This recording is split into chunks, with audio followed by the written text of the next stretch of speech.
Womanjika everyone, Womanjika meaning welcome. My name is Auntie Julianne and I'm an out of the Wurundjeri Woi-wurrung people, and in recognition of doing my welcome to country, I'd like to pay my respects to my elders past, present, future and any elders that were here today, and I would also like to welcome you all here today. The Wurundjeri Woi-wurrung tribe consists of 3 families, the Nevins, the Terricks and the Wandans, and I'm part of the Nevin family. The 3 families all descend from one woman called Annie Barratt, which makes us one big family. Annie Barratt is the youngest sister of William Barratt, a pioneer for Aboriginal people in the 19th century, fighting for equality and land rights. I'm here today to welcome you all to the land of my ancestors. We call the land within our tribal boundaries our country. The Kulin Nation, Kulin meaning man, is made up of 5 groups. They are the Wurundjeri Woi-wurrung, Boonwurrung, Tanarong, Watharong and Dja-dja-wurrung. And to give you an outline of the Wurundjeri country and the area we cover. Wurundjeri country extends from north to the Great Dividing Range, east to Mount Baw Baw, south to the Moretti Creek and west to the Werribee River. We cover a diverse range of land from the mountains to the beach and everything in between. Many thousands of years ago, if an Aboriginal person from another tribe wanted to cross our boundary, they would have to sit at the boundary and wait for the Narragator, which is the headman, or an elder to come past to give permission to cross. Traditional Aboriginal culture was highly territorial, and visitors risked a violent reprisal for crossing a tribal or clan boundary without this permission, and this is how a welcome to country originated in our culture. Traditionally, being welcomed onto country meant you respected Bunjil's law. Bunjil, the wedge-tailed eagle, is our creator, and Wah the crow is our protector. And as long as you looked after the country, you had access to our waterways and our land resources. And when you enter our country, we ask that you respect our resources, our fauna, flora and water, as they are very special to us. And when you are ready to leave, we ask that you leave it the way you found it.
We have lots of council services that support our community.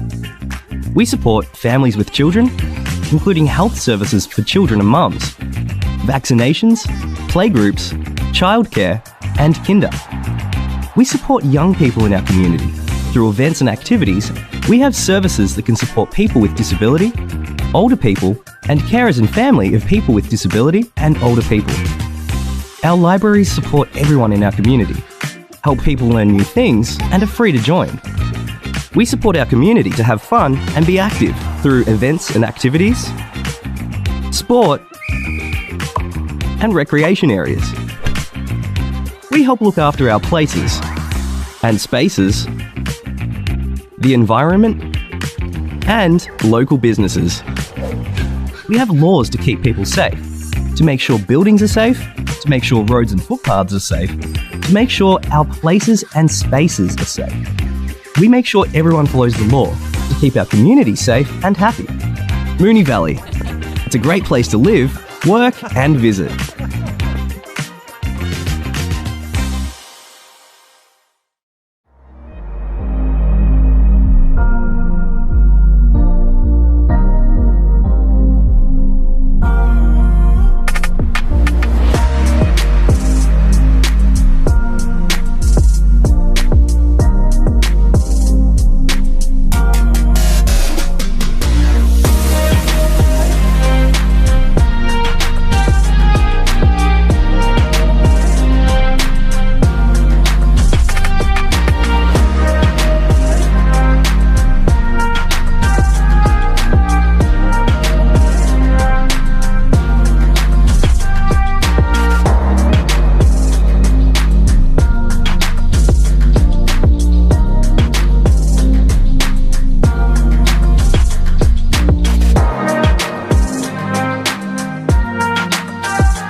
Woman Jika, everyone. Woman Jika meaning welcome. My name is Auntie Julianne, and I'm an out of the Wurundjeri Woi-wurrung people. And in recognition of doing my welcome to country, I'd like to pay my respects to my elders, past, present, future, and any elders that were here today. And I would also like to welcome you all here today. The Wurundjeri Woi-wurrung tribe consists of 3 families, the Nevins, the Terricks, and the Wandans, and I'm part of the Nevin family. The 3 families all descend from one woman called Annie Barratt, which makes us one big family. Annie Barratt is the youngest sister of William Barratt, a pioneer for Aboriginal people in the 19th century, fighting for equality and land rights. I'm here today to welcome you all to the land of my ancestors. We call the land within our tribal boundaries our country. The Kulin Nation, Kulin meaning man, is made up of 5 groups. They are the Wurundjeri Woi-wurrung, Boonwurrung, Tanarong, Watharong and Dja-dja-wurrung. And to give you an outline of the Wurundjeri country and the area we cover. Wurundjeri country extends from north to the Great Dividing Range, east to Mount Baw Baw, south to the Moorallie Creek and west to the Werribee River. We cover a diverse range of land from the mountains to the beach and everything in between. Many thousands of years ago, if an Aboriginal person from another tribe wanted to cross our boundary, They would have to sit at the boundary and wait for the Narragator, which is the headman, or an elder to come past to give permission to cross. Traditional Aboriginal culture was highly territorial, and visitors risked a violent reprisal for crossing a tribal or clan boundary without this permission, and this is how a welcome to country originated in our culture. Traditionally, being welcomed onto country meant you respected Bunjil's law. Bunjil, the wedge-tailed eagle, is our creator, and Wah the crow is our protector. And as long as you looked after the country, you had access to our waterways and our land resources. And when you enter our country, we ask that you respect our resources, our fauna, flora and water, as they are very special to us. And when you are ready to leave, we ask that you leave it the way you found it.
on the 15th.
Welcome everyone to the Council meeting on the 24th of March 2026, which I now declare open at 6:41pm. I'd like to warmly welcome members of the public who have joined us tonight, as well as those watching online. As well as being live streamed, the video recording of this meeting will also be available on our website, so attendees in the gallery are advised that your presence may be recorded. I also ask that mobile phones please be switched to silent mode during the meeting. A reminder as well to the public in the gallery that as per Governance Rule 75.1, personal video and audio recordings are not permitted during council meetings.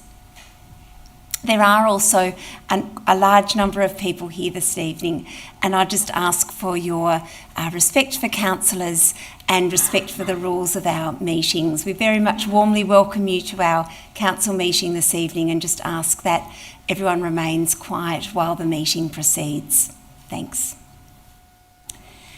On behalf of Moonee Valley City Council, I respectfully acknowledge the traditional owners of the land on which Moonee Valley is located, the Wurundjeri Woiwurrung people of the Kulin Nation, and pay respects to their spirits, ancestors, community members and elders past, present and emerging. We also extend this respect to other Aboriginal and Torres Strait Islander peoples.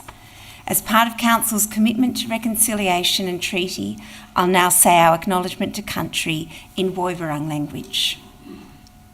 Wangananu nagu Wurundjeri Woiwurrung gulan naganan tuan bik wenawap Moonee Valley Dari. Wangananu gaguk nangit bambuth bayalambu.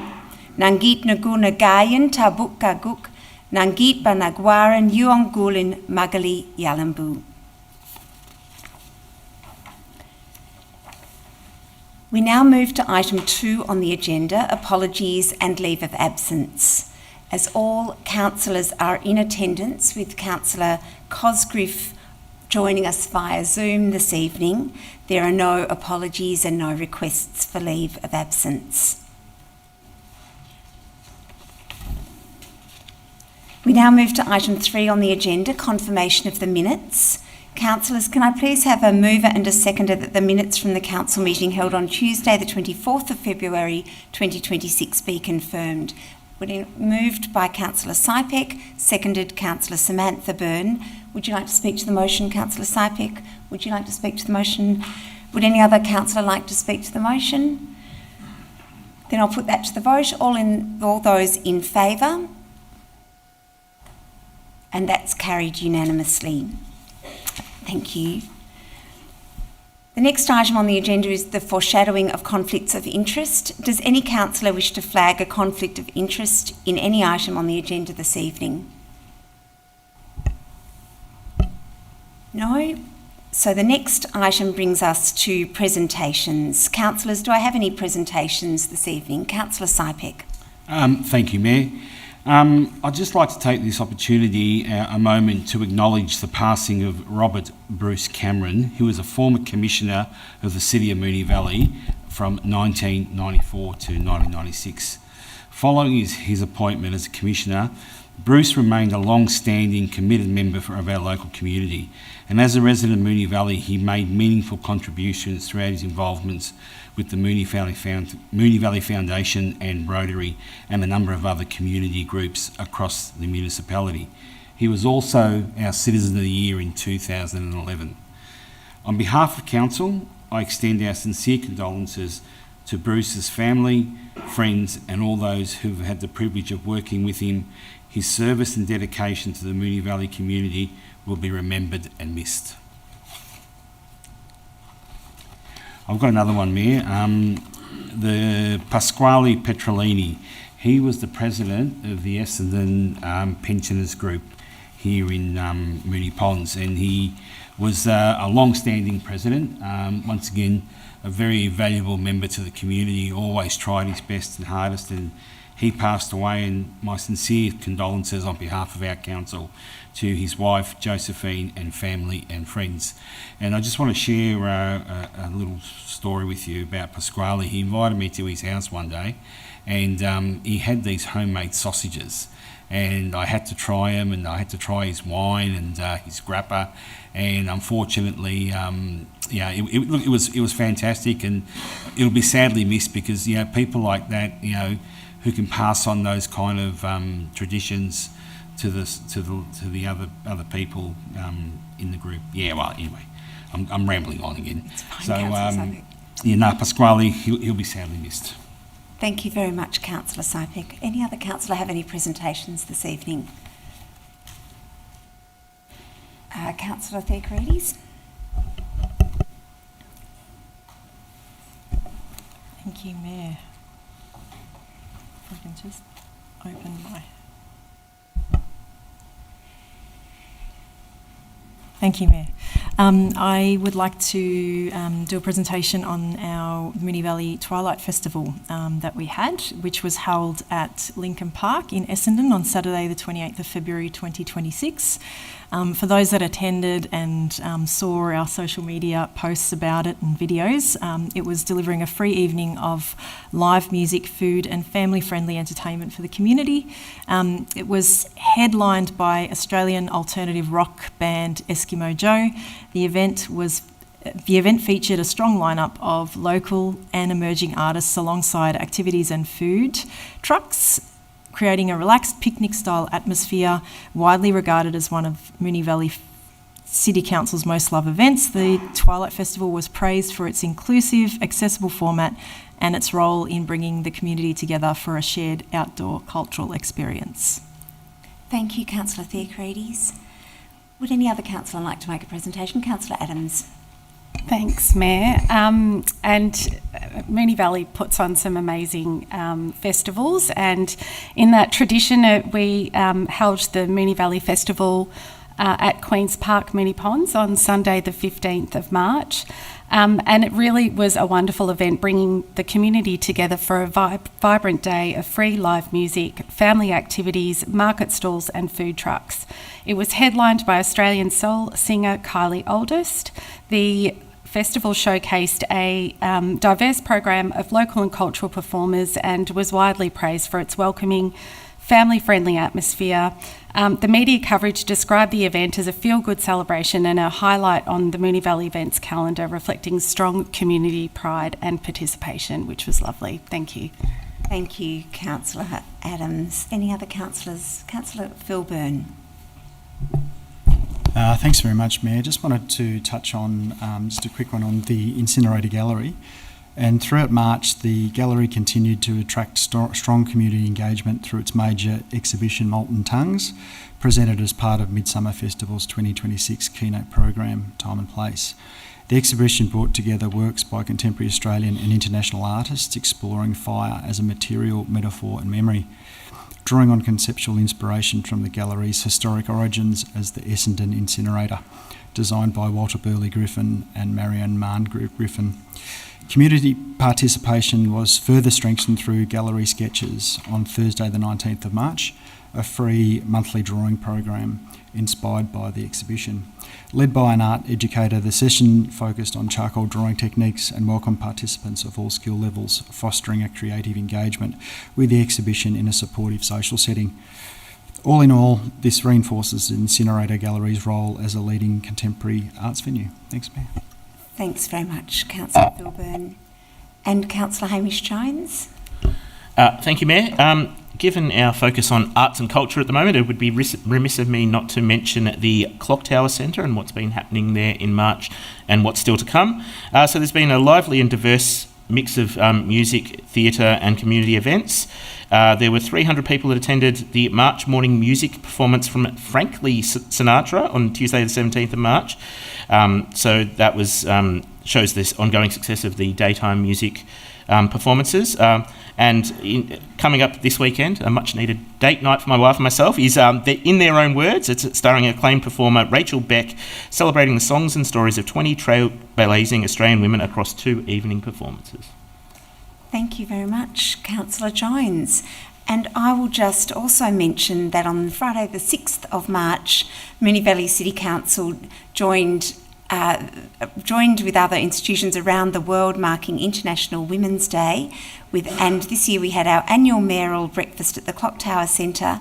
The event brought the community together to celebrate the social, economic, cultural and political achievements of women, featuring a panel discussion with local leaders and advocates reflecting on progress and calling for continued action on gender equality.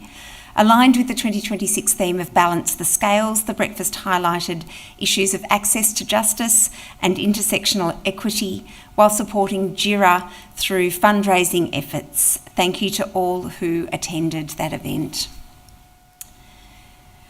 And I would also like to mention that on the 28th of February, we held our very first Welcome Baby to Country ceremony, where we welcomed about 20 Aboriginal and Torres Strait Islander families. Elders welcomed families to the land of Wurundjeri Woiwurrung with a beautiful ceremony presentation of some traditional art and culture. It was the first time we've held this. It was organised by staff for over 2 years to put this together, and it was a beautiful event. Thank you very much to our early years team and our reconciliation team for their work in putting together this very beautiful Welcome Baby to Country ceremony.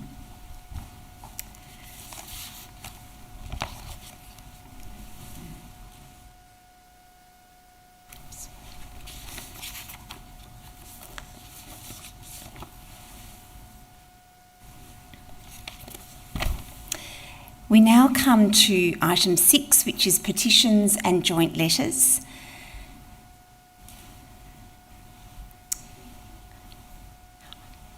Firstly, we have at 6.1 a petition, parking at Flower Street, Essendon, and I believe that Councillor Cosgriff will be tabling this petition. Thank you, Councillor Cosgriff. Thank you. A petition was received from 15 residents of Flower Street, Essendon, requesting that Moonee Valley City Council review and amend the current parking restrictions on their street. Residents report that increased urban density, the loss of parking due to recent infrastructure works, misuse of private parking within new developments, and limited enforcement have led to significant parking shortages. They also raise safety concerns associated with walking longer distances at night, particularly for families and children, as well as increased insurance risks when vehicles must be parked further from home. The petition proposes the introduction of 2-hour parking with permit exemptions, consideration of permit-only restrictions on weekends, and the implementation of rotating no parking periods to accommodate street cleaning. Residents believe these measures would improve safety, support nearby Rose Street businesses through increased parking turnover, and promote more effective monitoring and appropriate use of parking within new developments. Thank you. Thank you, Councillor Cosgriff. In accordance with Governance Rule 62.5, I refer the petition to the CEO for consideration. Secondly, I believe we have a petition, proposed removal of bluestone curbing and gutters, Scott Street, Moonee Ponds. And again, Councillor Cosgriff, would you like to table this petition? Yes, thank you, Mayor.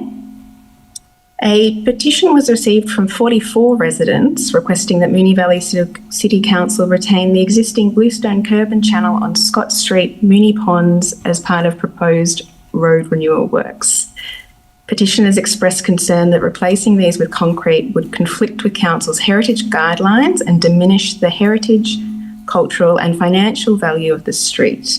They emphasise the historical importance of bluestone infrastructure and its contribution to the streetscape character. They also note that the proposal disregards the long-standing efforts of residents who have preserved the heritage elements of their properties for over a century, often at significant effort and expense. The petition requests that any road renewal works be undertaken on a like-for-like basis, retaining bluestone curbing, and seeks clarification on Council's approach to heritage management and potential impacts on property values should the proposed changes proceed. Thank you. Thank you very much, Councillor Cosgriff. In accordance with Governance Rule 62.5, I refer the petition to the CEO for consideration. Next, we have a petition for the urgent road safety measures on Rose Avenue, Niddrie. Councillor Samantha Byrne, would you like to table this petition? I would, thank you, Mayor. A petition was received from 70 local residents requesting Moonee Valley City Council address traffic congestion and safety concerns on Rose Avenue, Niddrie, particularly during peak periods associated with nearby swimming school activities. Petitioners raised concerns regarding increased traffic volumes, vehicles parked on both sides of the street, and reduced visibility, which they state creates safety risks for drivers and pedestrians, including children. Concerns are also noted regarding access for emergency vehicles and instances of non-compliances with parking restrictions. The petition requests that Council consider restricting parking to one side of the street and introducing a parking permit system for residents. Petitioners note this may improve traffic flow, safety and accessibility and reduce the risk of accidents. Thank you, Mayor. Thank you, Councillor Byrne. In accordance with Governance Rule 62.5, I refer the petition to the CEO for consideration. Next, I believe we have a petition for prioritising external funding for Boeing Reserve Community and Sports Facility Hub. Councillor Jones, would you like to table this petition? Thank you, Mayor. A petition has been received from 428 signatories, of which 116 have been able to be identified from Moonee Valley, I suspect it's high, requesting that Moonee Valley City Council prioritise efforts to secure external, state and federal funding for the redevelopment of the Boeing Reserve Community Hub and Sports Facility. Currently excluded from the Council's 4-year capital works budget and listed as dependent on external funding in the 10-year plan, the project has faced significant delays. Boeing Reserve serves as a multi-use community hub, hosting several local sporting clubs as well as broader community activities, junior programs and school use. Petitioners say that the existing facilities are outdated and no longer meet modern standards for accessibility, safety or inclusivity, particularly in supporting female participation. The participation requests that Council actively pursue funding opportunities, allocate advocacy resources to prepare the project for grants, provide clear timelines and updates and recognise the reserve as a key community infrastructure priority. Thank you, Councillor Jones. In accordance with Governance Rule 62.5, I refer the petition to the CEO for consideration. And finally, a joint letter, JHL Allen Reserve Lighting Upgrade. Councillor Jones, I believe you would like to table a joint letter. Thank you, Mayor. I have received a letter for tabling. A joint letter has been received, signed by the presidents of Moonee Ponds United Soccer Club, FC Strathmore, Avondale FC, Essendon Royals FC and Moonee Valley Knights FC, supported by 613 signatures regarding the proposed installation of lighting at JH Allen Reserve. The joint letter outlines the club's long-term use of the reserve and their role in supporting community participation in football. It notes increasing demand for facilities, including growth in overall participation and in women's and girls football, and states that existing infrastructure is under pressure. The joint letter identifies field lighting as important for enabling extended and safer use of the reserve. The document states that the lighting project has progressed through council strategies, planning and approval processes. It raises concerns about potential impacts of delaying or cancelling the project, including uncertainty for community groups, possible financial implications and broader effects on confidence in future infrastructure planning. The joint letter also acknowledges concerns raised by nearby residents, particularly in relation to noise and parking, and indicates a willingness from clubs to work with council to address these issues. The joint letter requests that council proceed with the delivery of the approved lighting project at JH Allen Reserve. Thank you, Councillor Jones. In accordance with Governance Rules 62.5, I refer the joint letter to the CEO for consideration. Councillors, are there any further petitions or joint letters this evening?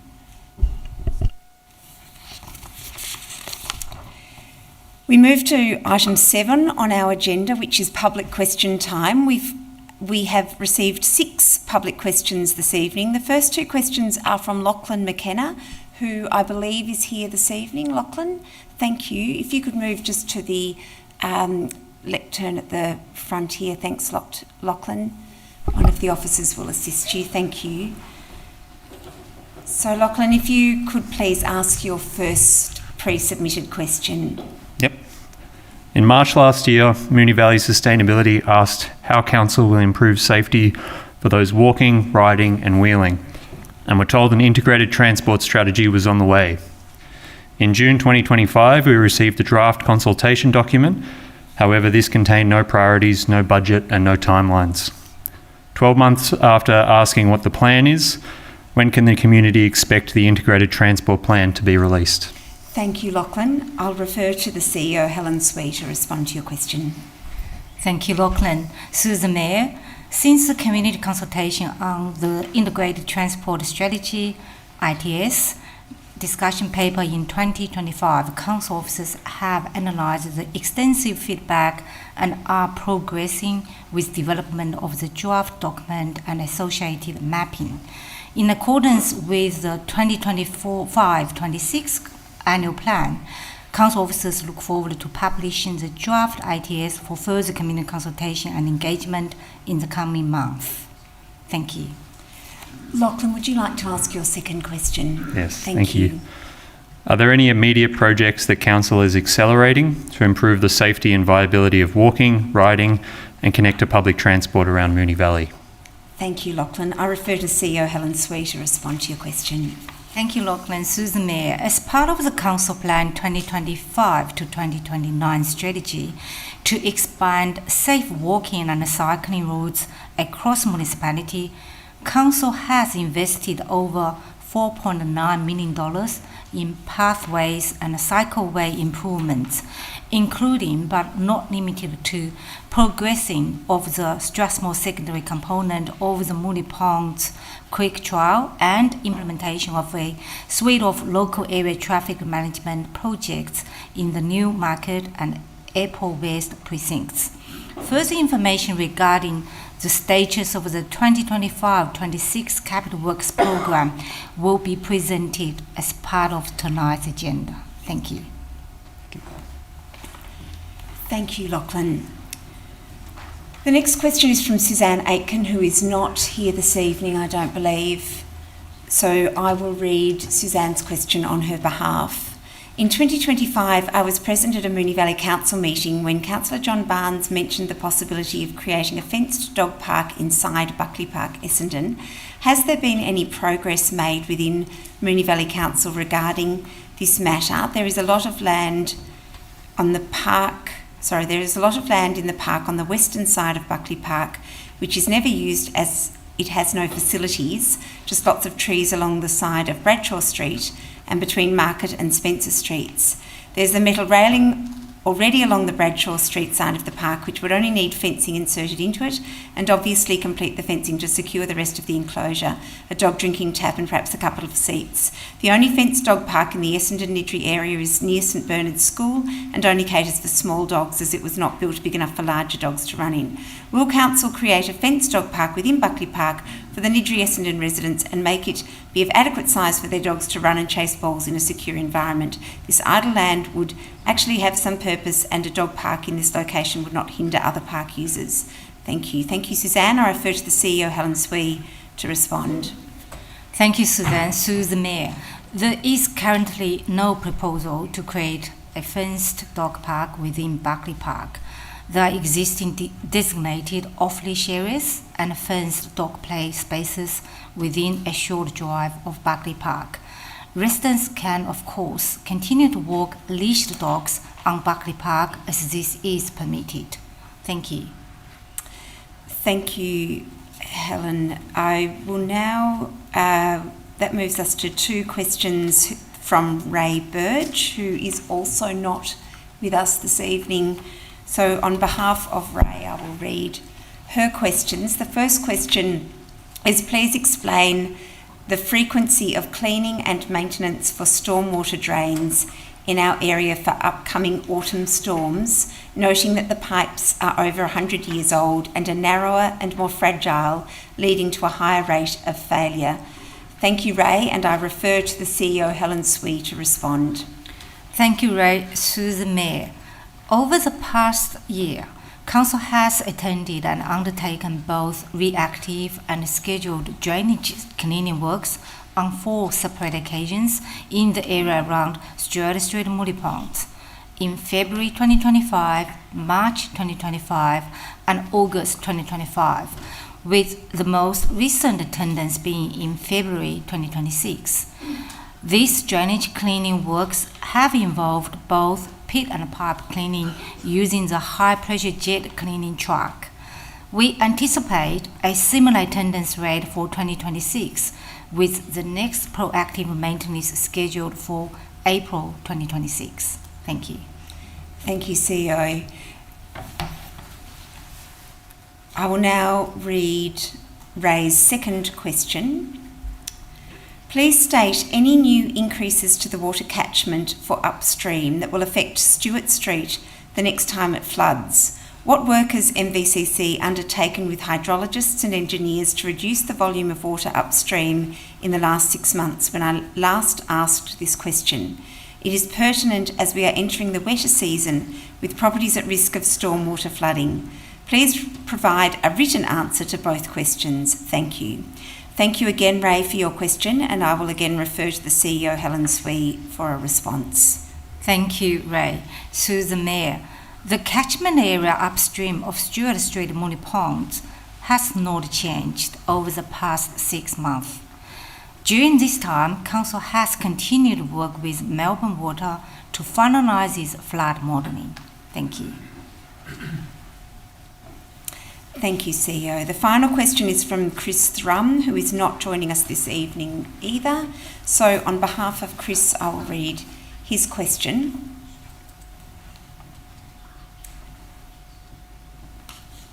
The crux of one argument is that because horse transport trucks travelling to Flemington Racecourse from Interstate and Country Victoria, Caulfield and Sandown are utilising the turning lane on Racecourse Road at the Racecourse Road and Smithfield Road intersection, for OH&S reasons that turning lane must be protected. Does the Moonee Valley City Council understand, recognise and acknowledge that Racecourse Road is an arterial road and that horse transport trucks are travelling through that turning lane mentioned every day of the year? Thank you again, Chris, for your question, and I refer to the CEO, Helen Swee, for response. Thank you, Chris. Through the Mayor, Racecourse Road Strategic Improvements Plan highlights the joint vision of Council and the City of Melbourne for the future of the street. Under the core principles of prioritising people, greening the street, creating an active and vibrant street, supporting walking and riding, encouraging public transport, and considering all modes of transport. The abutting land users, including the Flemington Racecourse and the Melbourne Showgrounds, play a key part in the current function and future direction of Racecourse Road. While the Department of Transport and Planning has not yet developed plans for the upgrade of intersections, the existing land uses will be considered in any options analysis. Thank you. Thank you, CEO, and that brings us to the close of our public questions section for this evening. Item 8 on the agenda is reports from delegates. Councillors, do we have any reports from delegates this evening? If not, we will move to item 9 on the agenda. Thank you everyone for your patience through the items on our agenda. So item 9 is reports for this evening. The first report is item 9.1, further report on JHL Allen Sportsfield Lighting Project. Councillors, the officer's recommendation is shown on the screen. Do I have a motion? Councillor Cosgriff. Thank you. I would like to move an alternative to the officer's recommendation.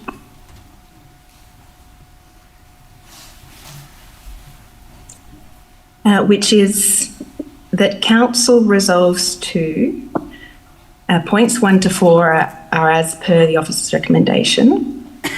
Point 5, note the JHL Allen Reserve Management Plan, attachment 1, with the following wording changes.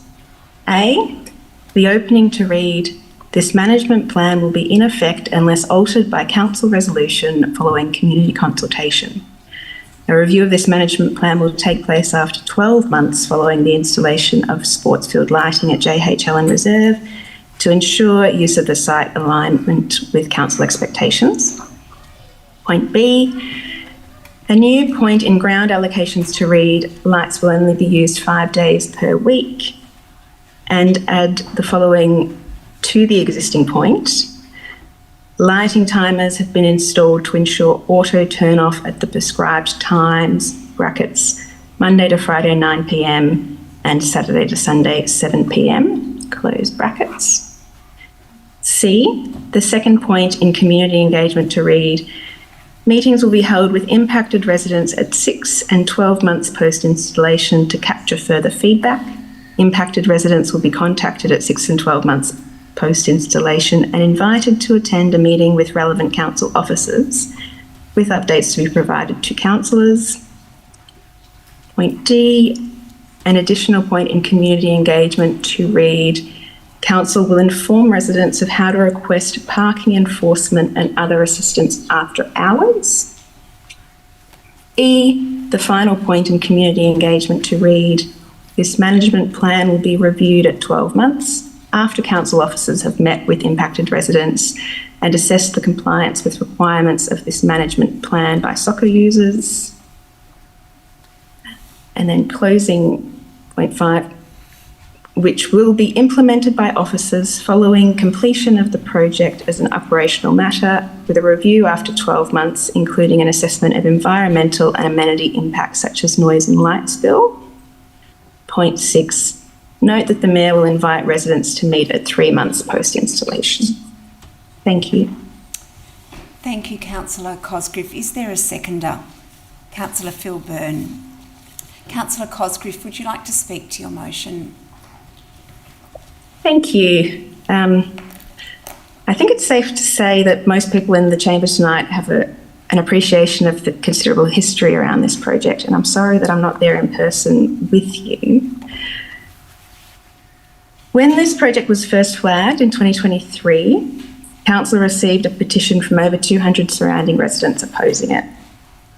Regrettably, when a revised version of this project was included in our budget and capital works program last year, it was not advertised publicly, denying residents the chance to engage in the consultation and to be aware of the works that were planned. Of course, we also have huge demand for soccer in Moonee Valley and very constrained supply of soccer fields. Our current soccer participation has exceeded what we had forecast for 2032 when we completed our soccer strategy. Our role at Council is often about balancing the competing needs and priorities of our community, and that's what I have sought to do or sought to find in this process. To balance the needs of our soccer community in a way that is responsive to the very legitimate concerns of the residents who are surrounding the ground. I really thank officers and all the community members and stakeholders who have engaged in this process over the past month. What I've sought to do with this amendment is really to make explicit some points that I know residents still had some concerns about after reviewing the management plan, including to reassure residents that this isn't simply a 12-month band-aid, but the intention is an ongoing arrangement about how we can manage some of the impacts residents will experience as a result of increasing the use here, while also meeting the needs of lots of our young people who want to get engaged in sport and play soccer, and all the volunteers and people along with that. So I hope that my colleagues can see that that is the intention of the changes to the officer's recommendation and can support it. Thank you. Thank you, Councillor Cosgriff. Councillor Philburn, would you like to speak to the motion? Yes, thank you, Mayor. Similar to Councillor Cosgriff, I'd also like to acknowledge and thank both the residents adjoining JHL Allen Reserve and the representatives from the soccer community for their attendance and contributions to the engagement sessions a few weeks back. The key takeaway I heard from residents is that there are currently challenges with noise, traffic, access, parking with the current arrangements at the reserve, and that these impacts would increase should the installation of lights proceed. And of course, we also heard their concerns as to the processes taken by council in relation to the installation of lights. We heard from the soccer representatives as they outlined the continued growth in demand facing their sport, the growth in participation of women and girls, and the need for council to also consider and give weight to the broader Moonee Valley community. Likewise, similar to the residents, we also heard their concerns around the processes taken on this matter. The concerns raised by the adjoining residents were also put to the soccer representatives, and I feel that there's an opportunity for all sporting clubs and competitions from all codes to directly and respectfully engage with their neighbours both here at JHL Allen and across Moonee Valley to better understand and respond to concerns as they arise. Irrespective of the processes and decisions taken in the distant and more recent past on this matter, Council faces the same challenges with this item as it does with many issues, trying to do more with less to address demand, balancing the interests of those directly impacted and the needs of the broader community. This item, when broken down, is like many others in this regard. For better or worse, the facts are that we have a soccer pitch in the JHL Allen Reserve. We have a contract awarded for the installation of lights, and I'd encourage my colleagues to support this amendment, which seeks to better address the concerns of residents regarding both amenity impacts and the process going forward, while allowing the project to proceed and for the project's progress to be monitored. Thanks, Mayor. Thank you, Councillor Philburn. Would any other councillor like to speak to the motion? Councillor Samantha Byrne. Mayor, could I please ask a point of clarification? Thank you, Mayor. Mayor, will any of this motion intrude into the operations of the council in a manner that may be contrary to the regulatory framework under which council operates? Councillor Samantha Byrne, I will put your question to the CEO.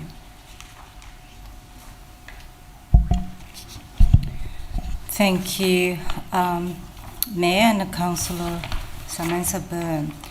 Officers do have concern about, Susan Mayor, officers do have concern about 5A. Is it suggesting the management plan will be in fact unless altered by council resolution, which is purporting to change management plan operational matters through council resolution. Thank you. Would any other councillor like to speak? Councillor Samantha Byrne. Mayor, I would like to foreshadow an alternative shall this motion be lost in the form of putting in the lights with additional points. Which motion would you like to foreshadow, Councillor Byrne? Councillor Samantha Byrne? I don't have page numbers on my alternative, but it is the one with my name next to it.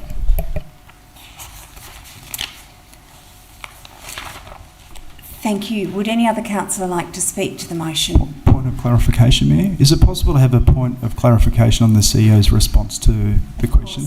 Yep. Just the question in relation to 5A. I just note that the management plan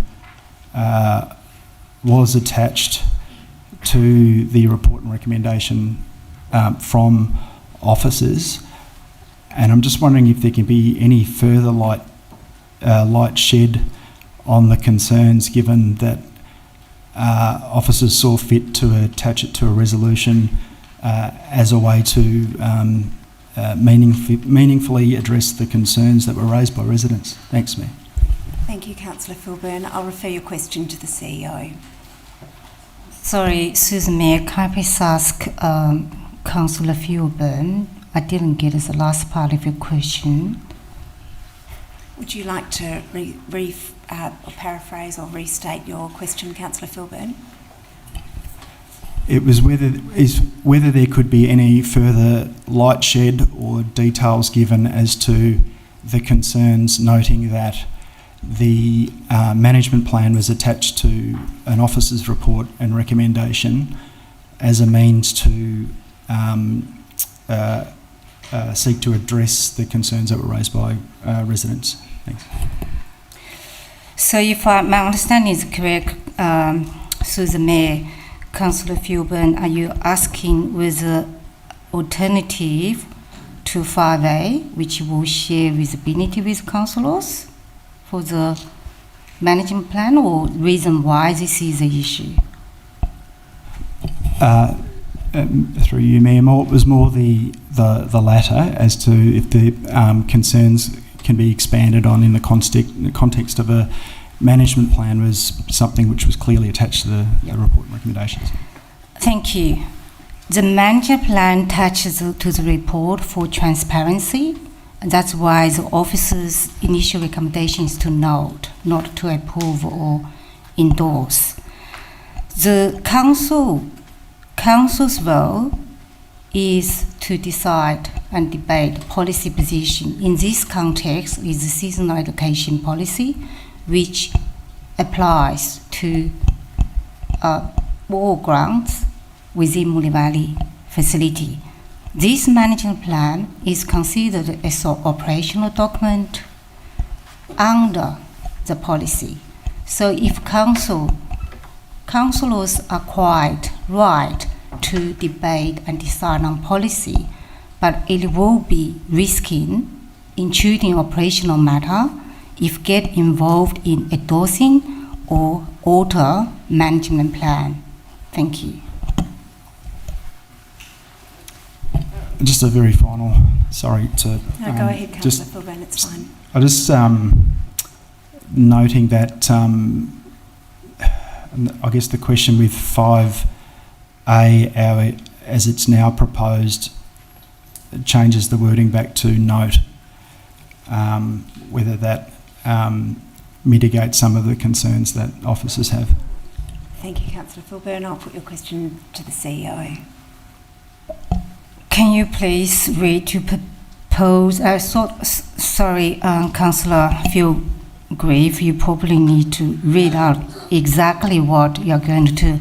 And in accordance with our governance, I'm not sure whether that is possible. There's a misunderstanding there. I think that Councillor Philbin was asking whether the stem of the alternative that's been moved under 5 being note the JH Allen Reserve Management Plan with the following wording changes, and then a series of suggested changes following, whether the use of the word note mitigates the concerns that have been raised with respect to intrusion. Have I paraphrased that correctly, Councillor Philbin?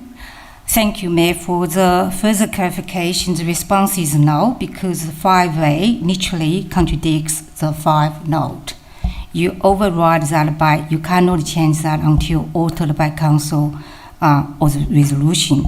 As explained, the management plan was attached for transparency and also completeness of information for noting. Thank you.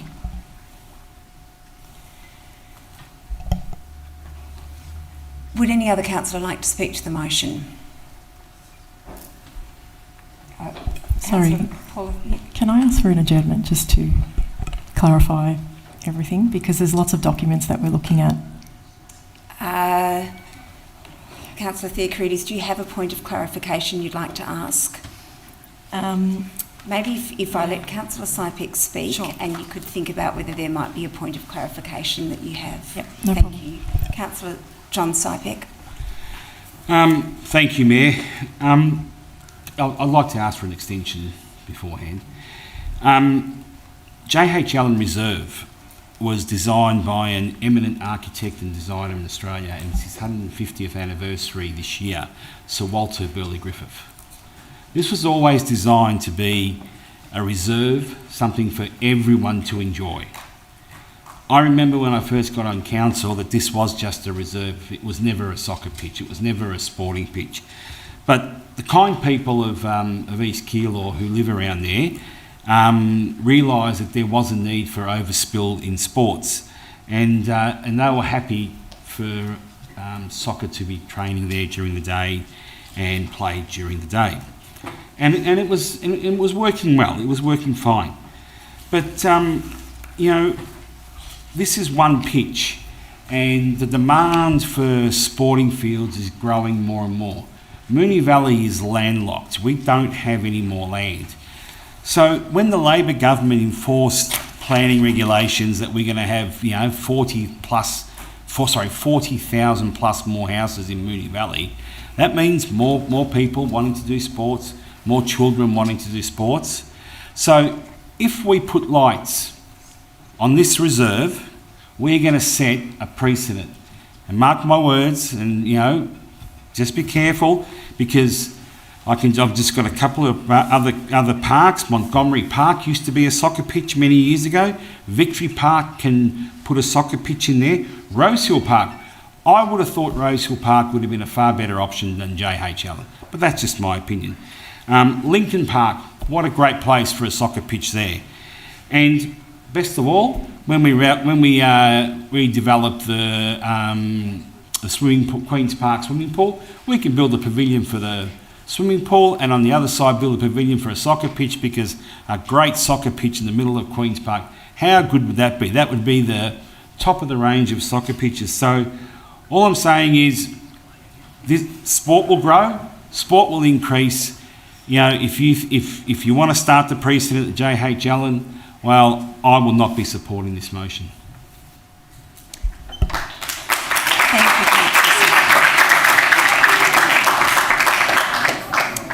Would any other councillors like to speak to the motion? I'll just ask if the gallery might remain quiet. Thank you. Councillor Theocrides. Thank you, Mayor. My point of clarification is just with regards to the additional information that CEO provided. I'm wanting to clarify that do the officers only have an issue with 5A? And if so, because it's dipping into operations, I'm just a bit confused, because if that's the case, then it seems that they would also have an issue with B, C, D and E, because they're all asking for changes to the management plan. So that's what I'm a bit confused about. I'll put your question to the CEO. Thank you. Councillor Theocrides. Thank you, Councillor Theocrides. To the Mayor, the difference between 5A, for example, and E, the E is still reviewed by officers, and the 5A says council makes decision. That's the main difference. Does that answer your question? Not really, because the reason why I'm asking for further clarification is because, in effect, adding new points and these other additions in the other C, D and E is also making changes to the management plan. So effectively, that's what we're seeking to do this evening. So I can't see the difference. Thank you. Thank you, Councillor Theocrides. CEO. Thank you, Councillor Theocrides. Strictly speaking, officers would prefer council just adopt officers' recommendation. That's why that was officers' recommendation. But we have a number of proposed motions in front of us. The most concerning one is 5A. I'll just put it this way. Thank you. Would any other councillor like to speak to the motion? Councillor Jones. Thank you, Mayor. I wanted to acknowledge the immense interest from stakeholders that we've had over the last month. A lot of correspondence we've had over the last week. I'm sure I'm not the only one that's had a lot of that correspondence. Noting Councillor Samantha Burns' foreshadowed alternative motion, I wanted to go on the record saying I will be voting against this version of the motion. I thank Councillor Cosgrove for all the work she's put into putting together this proposed recommendation, but I can't support it. There's a few issues that I have with this motion. I don't think it gets the balance right in terms of getting the lights installed and balancing all the issues with stakeholders, and there's a couple of reasons why. We already have a system in place that allocates usage. We have the seasonal allocation policy and the seasonal allocation agreement. These agreements set out times when they can be used by the clubs, can be vary usage as needed, and also have in place in the agreement especially... Point of clarification, Mayor. Not while the councillor is speaking. Sorry, Councillor Filbert needs to... Expectations from clubs on how they interact with the facilities and with the community around them. I don't like the idea of necessarily adding more... Thank you, Councillor Jones. If we could just pause while there's a point of order. What's your point of order, Councillor Filbert? Thank you, Mayor. Point of order under Governance Rule 55.2. The debate was, that is that the Chair must not accept a debate irrelevant to the matter under consideration. I just felt that Councillor Jones was talking about the allocation of the ground, and I think the amendment being put by Councillor Cosgrove is talking around the use of the lighting at the reserve rather than the allocation. I do understand it's a bit confusing because the management plan that's attached groups it under the heading around allocation, but yeah, I don't think the amendment's looking at changing the allocation of the ground. Thank you. I might just caution Councillor Jones at this point to, rather than ask him to withdraw any words at this point, caution him to remain relevant to the debate, if you could, please, Councillor Jones. Thank you, Mayor. I can assure you that it is all relevant to the debate. I was referring to the titles of the documents, which also include things like timage, which are discussed in the recommendation as put forward by Councillor Cosgrove, but I will be mindful and make sure that I stick to that.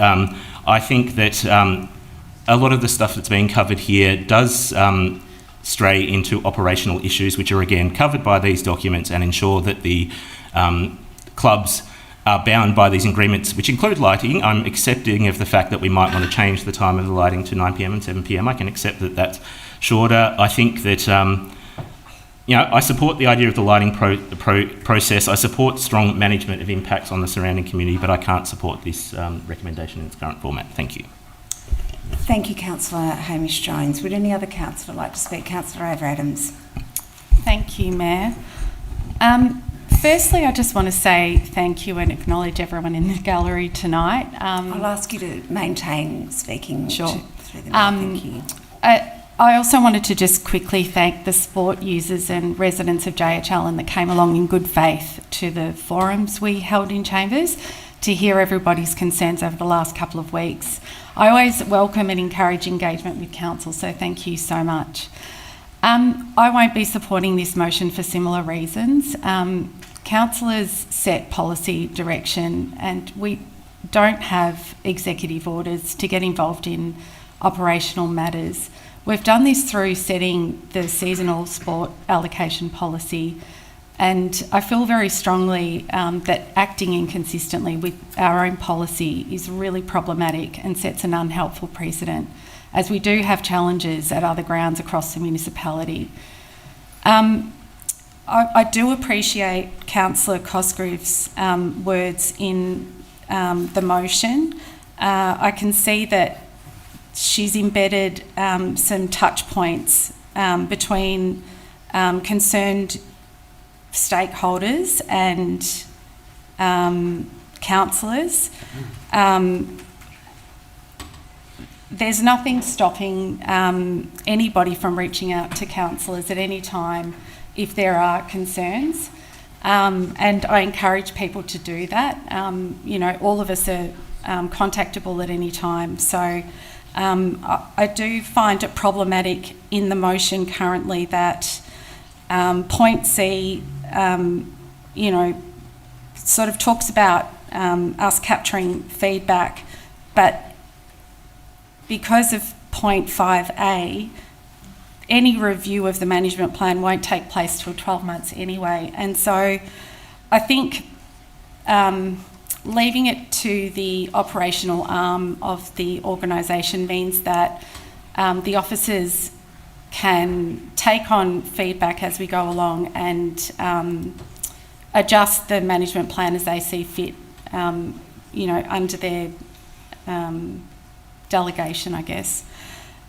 So I won't be supporting this motion. Thank you, Mayor. Thank you, Councillor Adams. Would any other councillor like to speak to the motion? Councillor Samantha Byrne. Thank you, Mayor. I will, and I won't be supporting this motion either, because it places council in a position where it's making decisions inconsistent with our own policies, intruding into the operations of council in a manner that may be contrary to the regulatory framework under which council operates, risks setting a precedent whereby other sporting clubs or community members seek to escalate concerns about operational matters to be resolved through council intervention, thereby compromising the proper administration of council's operation by the CEO and her staff. And we, council, are not in the best place to make operational decisions in this manner, as it is only looking at an issue from limited perspective and may not have complete information. Now, we have amazing staff here that work through all of these issues, which is what they are doing. And as a council, as the CEO has said, we should be doing the policy, we should not be going into this space. We've been given very, very clear advice in that. I've already said that I've foreshadowed an alternative, which is so much cleaner, and I'd feel so much more comfortable for a number of reasons to go ahead with that foreshadowed motion, as opposed to doing something that the CEO has, I don't want to verbal the CEO, but has effectively said is potentially problematic. I'll leave it at that, Mayor. Thank you, Councillor Samantha Byrne. Would any other councillor like to speak to this motion? Councillor Theocharides. Thank you, Mayor. I'll be supporting the alternative motion this evening. I want to start by acknowledging something clearly. This is not a simple decision, and it hasn't been treated as one. And I hope through the Mayor, the people in the gallery, everyone from both groups realises that it has been a difficult decision and one that hasn't been taken lightly by all councillors. Over the past few weeks, we've heard directly from two groups who are both deeply connected to JHL Allen Reserve, our local residents and our sporting community. Both perspectives are valid and both deserve to be properly considered in this chamber. From the residents, we've heard genuine concerns, particularly around lighting, impact, traffic, and how the reserve is experienced day to day. These are not abstract issues, they are lived experiences and they matter. From our clubs, we've also heard something very clear, that participation is growing, that demand is increasing, and that without lighting, the capacity of this ground to support community support is already under pressure. So the role of council here is not to choose one group over another. It is to make a decision that is responsible, balanced and grounded in both evidence and accountability. And we look at the full picture. And when we look at the full picture, there are a few things that cannot be ignored. This project has been a part of Council's broader strategic planning for some time, including earlier work around sports field lighting and soccer infrastructure at JHL Allen Reserve. However, I do, as Councillor Cosric-Griff has acknowledged, I do want to acknowledge that the consultation undertaken in 2023 was broader in scope. It related to multiple fields and a potential soccer hub, and that the project before us tonight is more specific in nature. It's also important to recognise that when Council supported progressing the lighting contract late last year, this was not accompanied by a clearly defined project-specific consultation process with residents through the budget consultation process. I think it's fair to say that that's what's contributed to where we are now. And I think it's also important that we acknowledge that up front, because decisions like this rely not just on what we deliver, but how we bring the community with us in the process. At the same time, since the project was paused, further work has been undertaken, including legal advice. Can I ask for some more time, please? You can have an extra minute. Thank you. But that's the only extension for this debate, Councillor Theocharides. Thank you. At the same time, since the project was paused, further work has been undertaken, including legal advice, which makes it clear that Council is likely already in a binding contractual position. That means that cancelling or redirecting this project is not a neutral decision. It carries real financial risk and real reputational risk to Council. So the question becomes, how do we move forward responsibly? And this is where the alternative motion is important, because this is not simply a decision to proceed, it is a decision to proceed with stronger controls, clearer expectations and ongoing accountability. The inclusion of restricted operating hours, limits on days of use and automatic lighting controls are all practical measures that directly respond to resident concerns. Importantly, the commitment to re-engage with residents at 6 and 12 months post-installation creates a clear feedback loop, not just consultation at the start, but accountability after implementation. To me, that is what good governance looks like. It acknowledges where concerns have been raised, it responds to them in a structured way, and it ensures council remains accountable beyond the decision made tonight. Ultimately, this is about balancing competing but legitimate community needs, supporting access to community sport, including for women and girls, while also protecting the amenity of those who live nearby. The alternative motion strikes that balance. Thank you, Councillor Theocharides, for your time. Thank you. Councillor John Barnes, you're the only councillor who hasn't spoken to this motion. Would you like to speak? In which case, I will offer Councillor Fran Cosgriff a right of reply. Thank you. I don't believe the amendment is contrary to our existing policy, but I appreciate how tricky this has been to try to work up an alternative to, and the tension that inherently exists when officers who are all, as my colleague said, diligent and wonderful, run the machine of council as per the policies we approve, but we're voted in to represent the voices and concerns of our community, along with all of the nuance and kind of local intricacies and differences that exist across our municipality. And so it's really hard when you're in that position, wanting to represent your community and knowing that not every ground is the same, to be told as a blanket that it all has to be dealt with in the same way. I guess what I was seeking to achieve was to be able to reassure residents that this is an ongoing commitment to find a way forward with the soccer users and residents that balances everyone's needs and is I've lost that word. Yes, the way forward that, is considerate of everyone, where we can all, not that it's kumbaya, there's always challenges, but it's a particularly sensitive ground, and I don't think, we've made exceptions for it through the management plan, and I just wanted it to come back to us in 12 months when that management plan was to be reconsidered.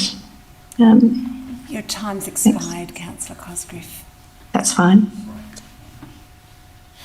Okay, I will put that motion to the vote. All those in favour? That's Councillor Phil Byrne, Councillor Cosgriff, Councillor Theocharides and Councillor Isa. All those against? That's Councillor Ava Adams, Councillor John Barnes, Councillor Samantha Byrne, Councillor John Sybeck and Councillor Hamish Jones, and that motion is lost. Councillor Samantha Byrne had foreshadowed an alternative. I'll ask you to put that motion. Thank you, Councillor Samantha Byrne. Thank you, Mayor. I would like to move that Council resolves to, and the first 4 points remain as per the officer's recommendation. And then point 5 to read, note the JH Allen Reserve Management Plan, Attachment 1, which will be implemented by officers for 12 months following completion of the project as an operational matter, amended to reflect the removal of the following statement. This management plan will be refreshed at 12 months after council officers have met with impacted residents and subject to assessment of compliance with requirements of this management plan by soccer users. And point 6, seek a further report in 12 months following the implementation of the management plan to enable council to further consider the effectiveness of the controls implemented to minimise potential impacts to local residents. Thank you, Councillor Samantha Byrne. Do I have a seconder? Councillor Hamish Jones. Councillor Samantha Byrne, would you like to speak to your motion? Thank you, Mayor, I will. This obviously has been a very complex project for a number of years, but there is a balance that we have to get as councillors to ensure that we are listening to the community, as Councillor Cosgrove brought up, but we are doing things correctly through the chamber. And I feel this alternative hits this mark. Within the JHL and Reserve Management Plan that the officers have put forward, there have been ground allocations which include following times of the lights of the allocation being Monday to Friday 9 p.m. and Saturday and Sunday to 7 p.m. and having lighting timers. There's parking and traffic clauses, there's tree planting clauses and community engagement clauses. This is above and beyond what we do for other areas, but it is something that the officers have put forward, and as the CEO referred to before, it was for transparency. I think this, from what I could gather from the vote that we just had before, there appears to be 8 people who want to have the lights installed, and perhaps Councillor Sypek, credit, you've been against the lights, and I understand that. And now it's about how we can do it in the best, cleanest way from a governance point of view. And I think that following a management plan such as this, by putting the lights in, having a management plan and ensuring we're still hearing those community voices is the best way to do it. And that's why I've put forward this alternative. Thank you, Mayor. Thank you, Councillor Samantha Byrne. Councillor Hamish Jones, would you like to speak to the motion? Thank you, Mayor. I don't have much to add other than to echo the words of Councillor Samantha Byrne. I feel like this is a much cleaner motion. I think it achieves the results that we all want to achieve as councillors in terms of balancing the usage needs of the soccer community. It places some expectations on the soccer community using the ground in terms of managing the parking and other concerns surrounding that, and dealing with their own stakeholders, and I endorse this recommendation to my colleagues. Thank you. Thank you, Councillor Hamish Jones. Would anyone else like to speak to this motion? Councillor John Sypek. Just a point of clarification, if I can, Mayor. Yes. Thanks, Mayor.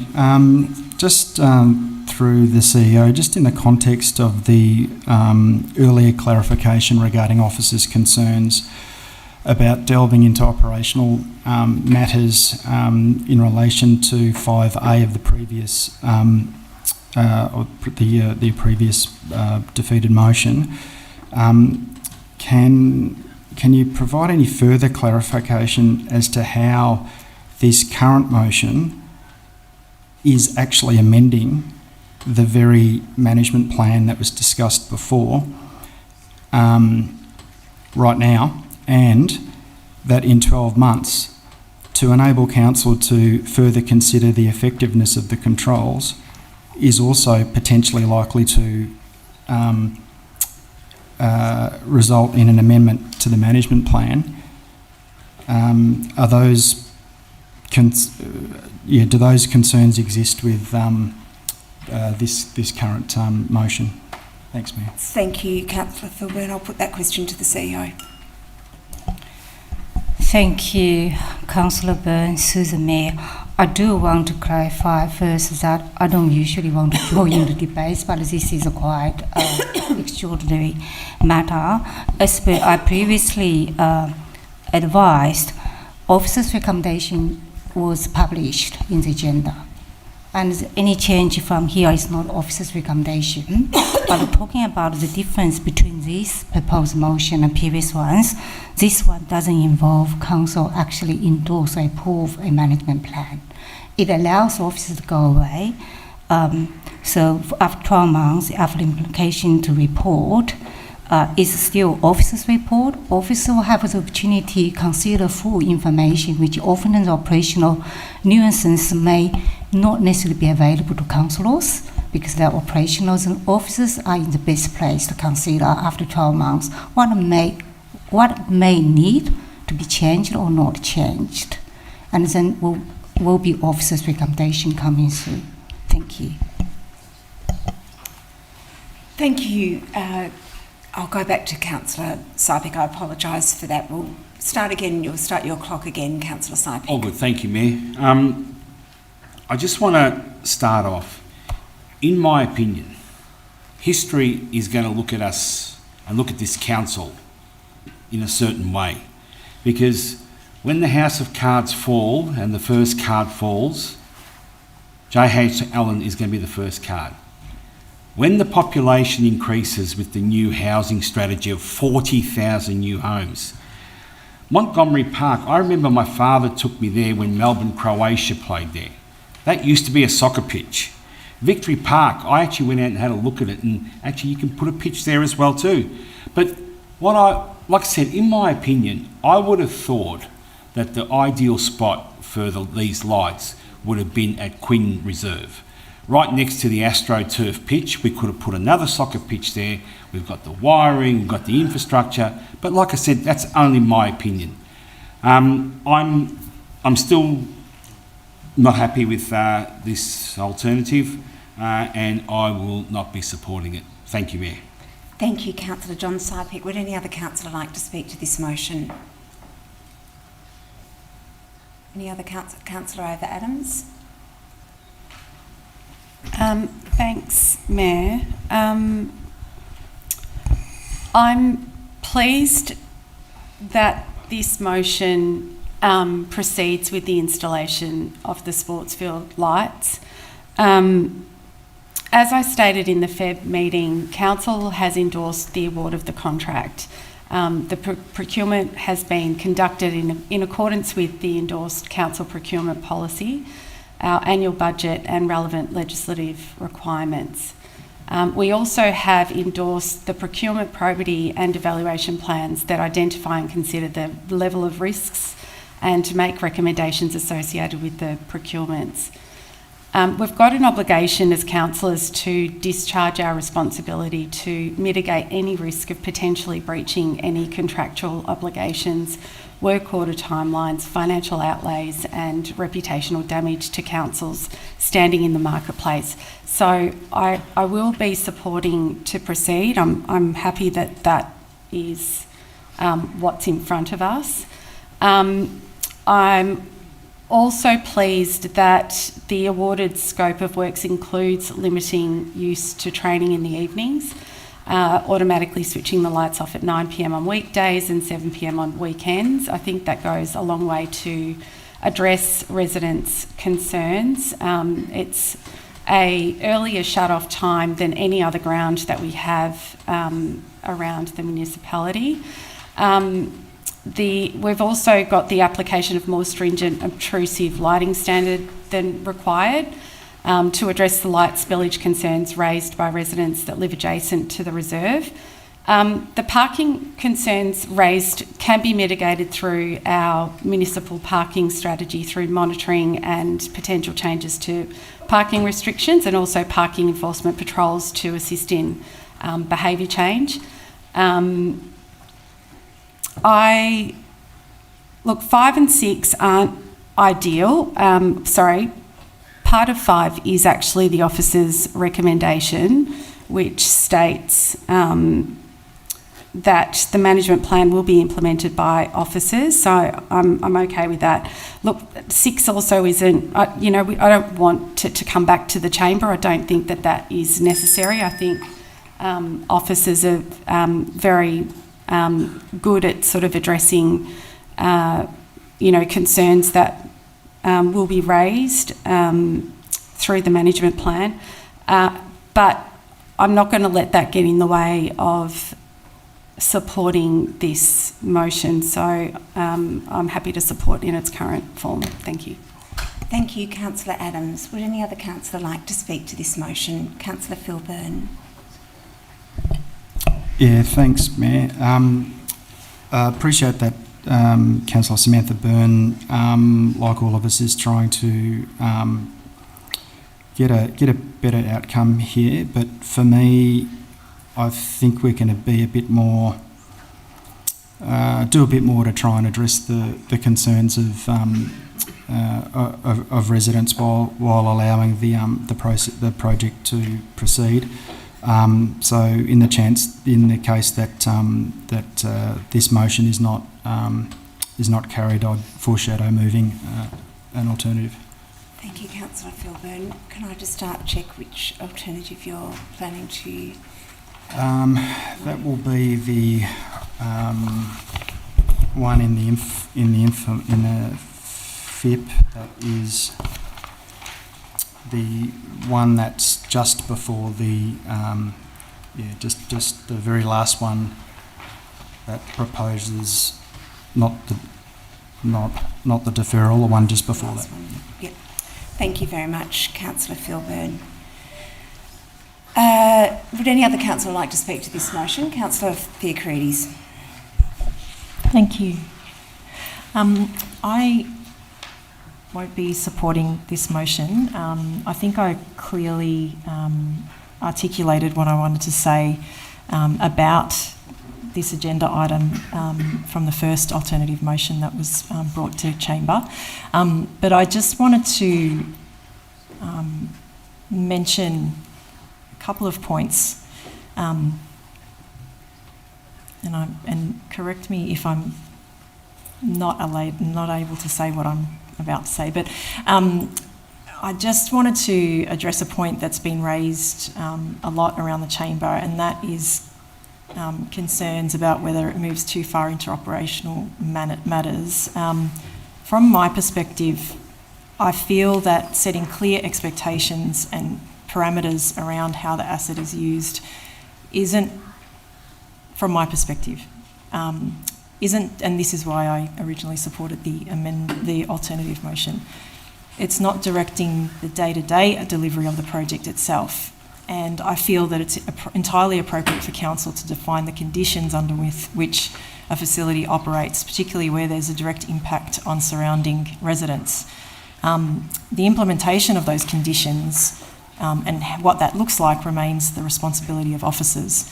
And so for that reason, I won't be supporting this motion, or is it motion? Alternative motion? Motion.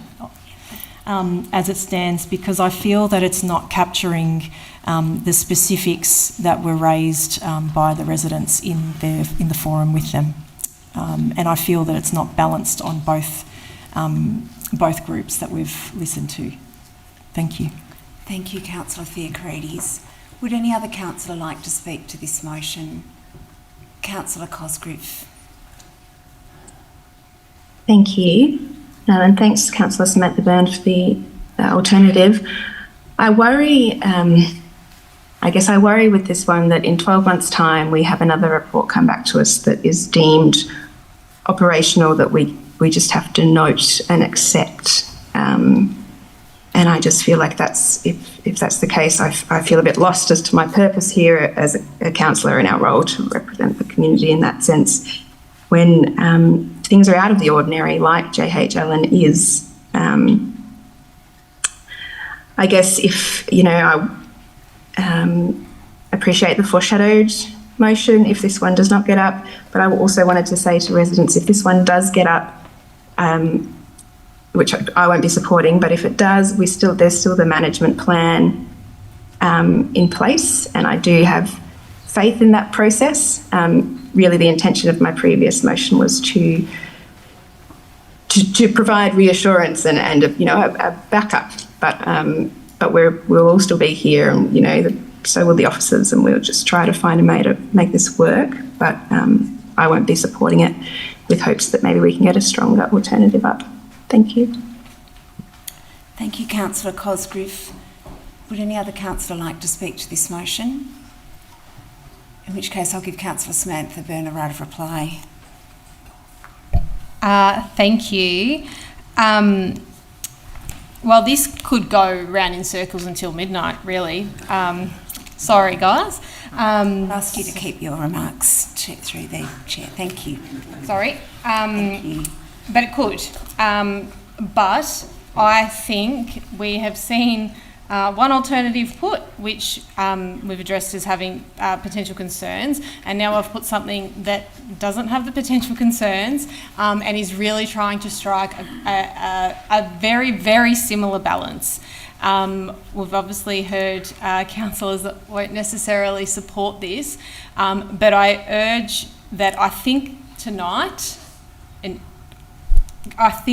these lights are going to go ahead, and as a council we can sit here and we can do this in a very clean, good way in terms of governance, or we can do something else.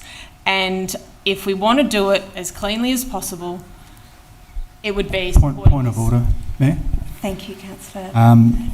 Just under Governance Rule 28, just the suggestion that we're sort of not doing this in an appropriate way. It's ugly, it doesn't look flash, but you know, it's not an inappropriate way to deal with these things. Look, Councillor Philburn, I actually had similar concerns. I will Withdrawn. ask you. Thank you, Councillor Smith-Burn. I think that if we're putting in the lights, I think this is the cleanest way to do it and the best balance. And I urge councillors, even if perhaps you don't support the lights, that from a governance point of view, this is the best option. Thank you, Councillor Samantha Byrne. I'll put that motion to the vote. All those in favour? That is Councillor Ava Adams, Councillor John Barnes, Councillor Samantha Byrne, Councillor Hamish Jones. All those against? Sorry. Councillor Phil Byrne, Councillor Fran Cosgriff, Councillor John Sypek, Councillor Paula Theocrides and Councillor Rose Isa. We have a foreshadowed motion by Councillor Phil Byrne, and I'll ask you to put that motion, Councillor Phil Byrne.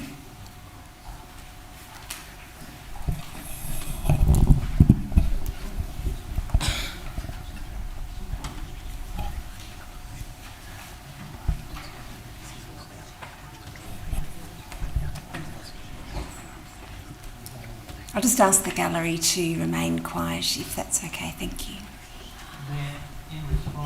No, I'm sorry, the gallery can't participate in debate.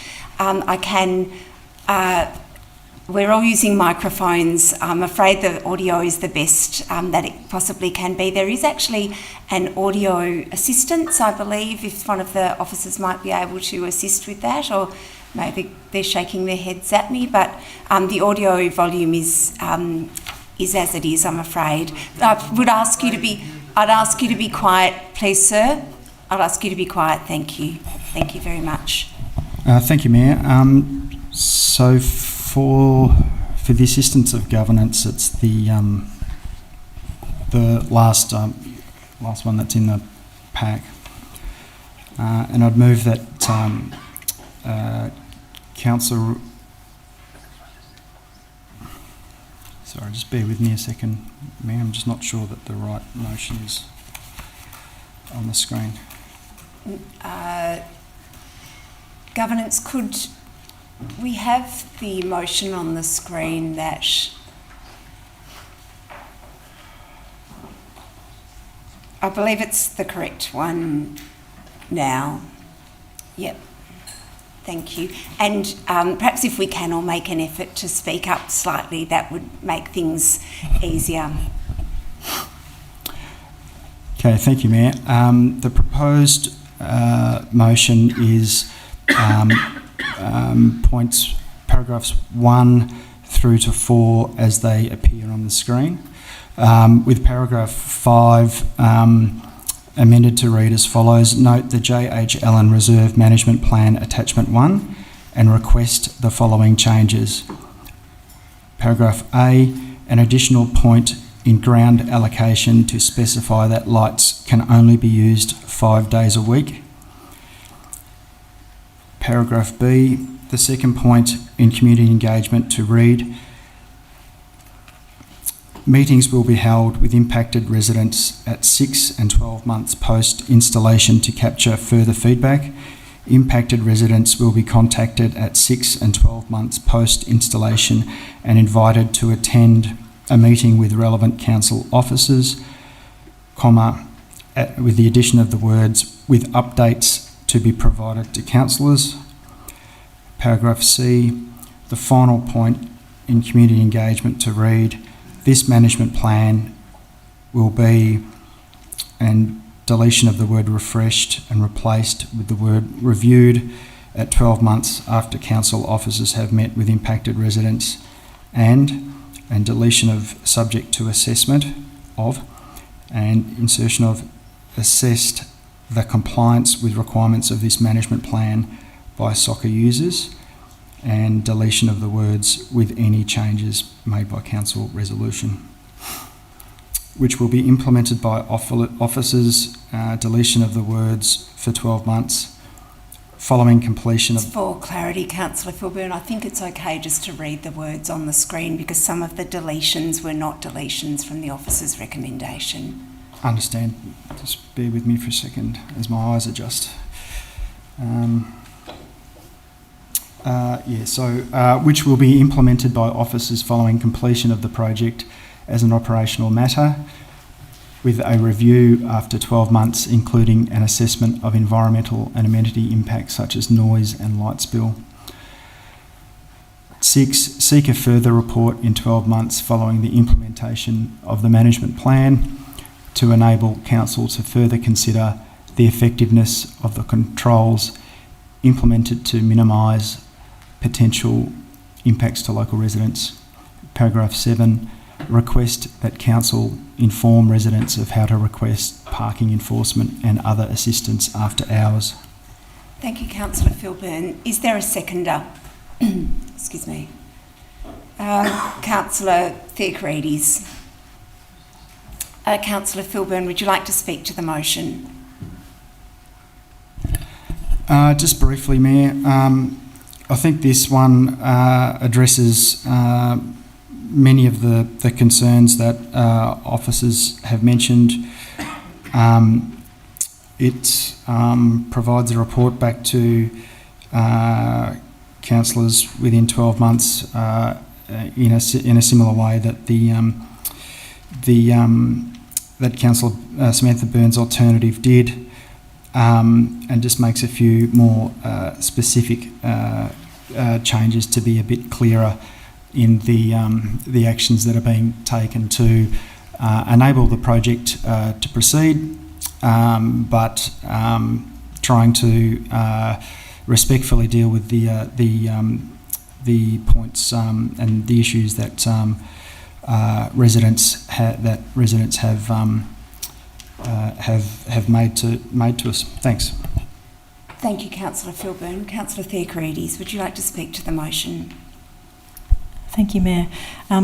As I mentioned before, I think I've clearly articulated what I've wanted to say about this agenda item, but I just wanted to state that whilst this motion is very, very similar to the alternative that was not passed earlier on, it doesn't include a couple of specifics. However, I am still satisfied that it does address the genuine concerns of our residents. It still does put in parameters to ensure that their concerns are monitored over the 12-month period.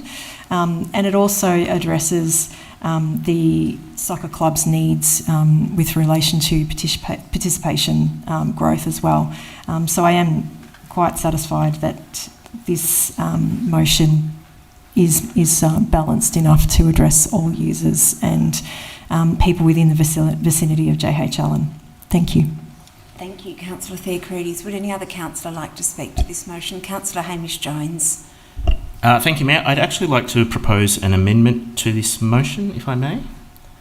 I'd like to remove, under Part 5, I'd like to remove Section A and re-letter accordingly. So B would become A and C would become B.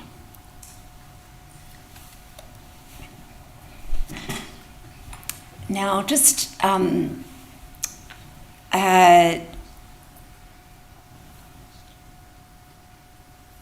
Look, I think I'm happy to accept that amendment, but I am conscious that we haven't had a fulsome discussion as a councillor group as to how we best implement the governance rules with respect to amendments of that type, because this amendment obviously wasn't submitted by 12 p.m.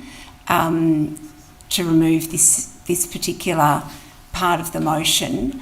But I have been given quite some thought to these types of amendments where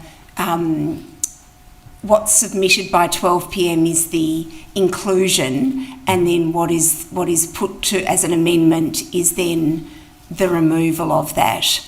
So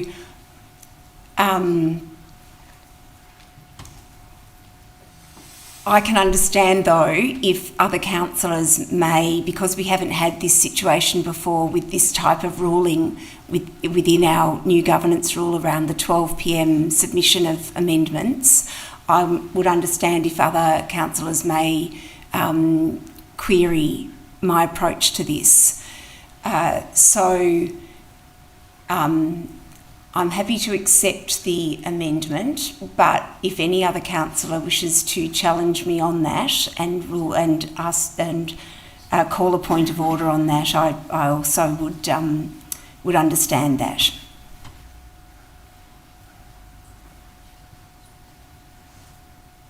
Do you have a seconder for your amendment, Councillor Jones? Or is there a seconder for the amendment? Sorry, Councillor Ava Adams.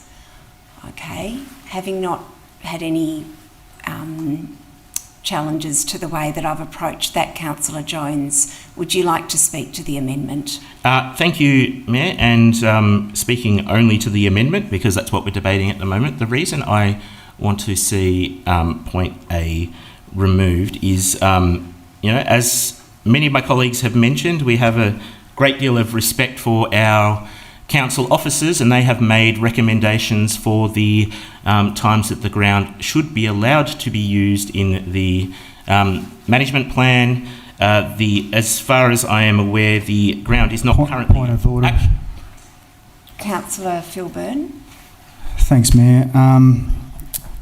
Again, just 55.2 on ground allocation. We're talking about A, that refers to when lights can be used. Thank you. Yeah, thank you, Councillor Philburn. I will ask you to keep a bit more tightly to the point. Thank you, Mayor. I was referring to ground allocation under the management plan, which was noted in the report as an attachment. I feel that lighting usage minimised to 5 nights will personally increase foot traffic from soccer use on that night, which will have a detrimental impact on the ground in long term. So that's why I've asked for that to be removed, given that the officers didn't feel the need to put it in the first place. Thank you. Councillor Adams. Thanks, Mayor. I will support, I've obviously seconded the amendment, so I support this to remove it. I'm concerned that the whole point of putting lights in is to increase capacity at grounds and address our current facility shortages. And the officers have in the management plan, the JHL Allen Reserve Management Plan, addressed concerns with a condition that the lights will be automatically turned off at 9 p.m. Monday to Friday and 7 p.m. Saturday and Sunday. And there's also other measures included as well. So I don't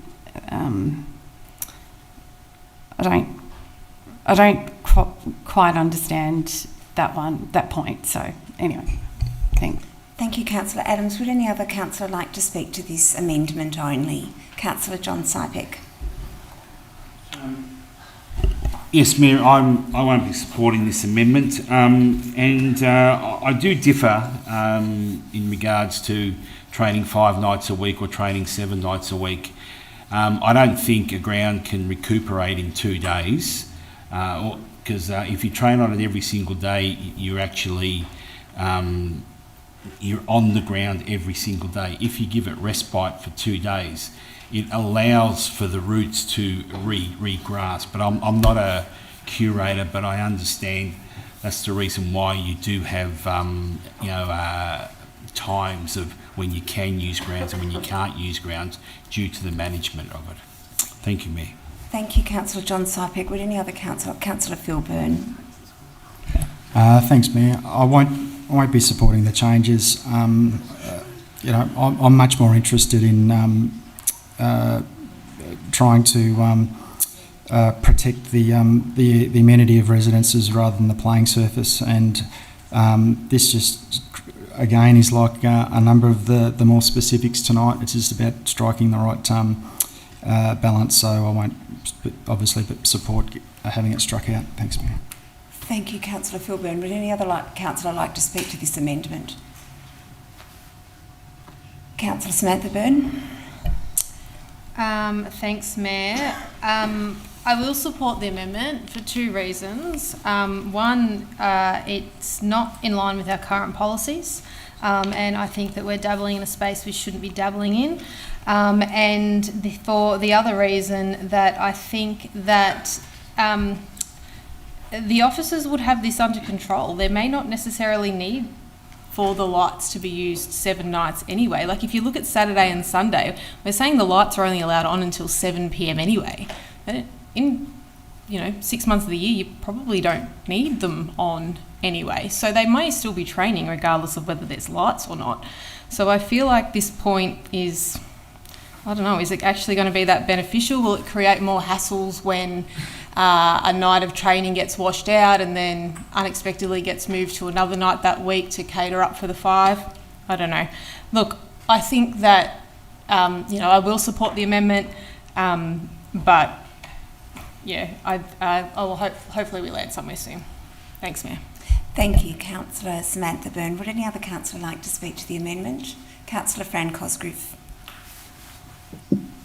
Thank you.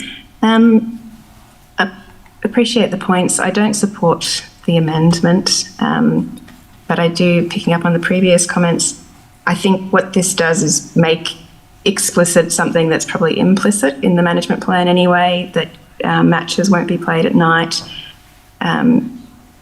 Currently they're played Saturday and Sunday, and the lights would go off at 7 p.m. anyway, so we would expect the lights only to be used 5 days per week regardless. But I think what is in the sensitivity and the anxiety for residents and soccer youth, I guess, about the outcome around this issue, I think being as explicit as we can be and providing that peace of mind and something written, particularly in the context that we found ourselves here, where we maybe haven't communicated very explicitly, it would be my preference to keep that in, as I don't think it alters officers' advice or recommendation in the management plan particularly, but it's important reassurance. Thank you. Thank you, Councillor Fran Cosgrove. Would any other councillor like to speak to the amendment? If not, I will give Councillor Hamish Jones a right of reply. I won't exercise that, thank you, Mayor. In which case, I'll put the amendment to the vote. All those in favour? Councillor Ava Adams, Councillor John Barnes, Councillor Samantha Byrne, Councillor Hamish Jones. All those against? Councillor Phil Byrne, Councillor John Sypek, Councillor Paula Theocharides, Councillor Cosgrove, Councillor Isa. That amendment is lost. So we return to the substantive motion, and we've had just the mover and seconder speak. Would any other councillor like to speak to the substantive motion? Councillor Hamish Jones. Thank you, Mayor.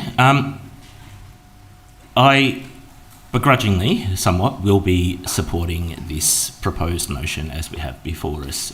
There are still a lot of issues and a lot of problems that I see with it. It is seeking feedback from residents at the end of the management plan period without seeking feedback from soccer clubs and users.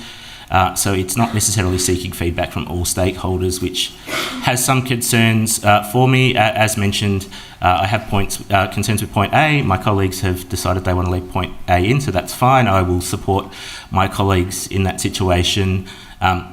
whilst there are issues there, as I said, I will support this motion because I think the most important thing for me at the end of the day is that we accept the fact that there is a need for more sports fields, there is a need for lighting at JH Allen, and we need to move forward and complete the contract that was endorsed in September last year. Thank you.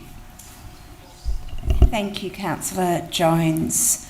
Would any other councillor like to speak to this motion? Councillor John Sypek. Thank you, Mayor. Every bone in my body tells me tonight that, this is wrong. This is completely wrong. And that's just my opinion.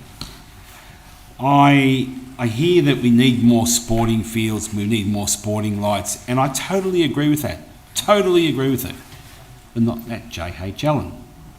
There are other grounds. And I reiterate again, 40,000 new homes.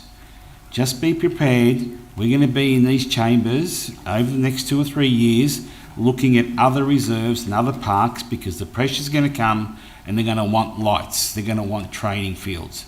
And, at Lincoln Park, Queen's Park, Rose Hill, they're the ones I mentioned before.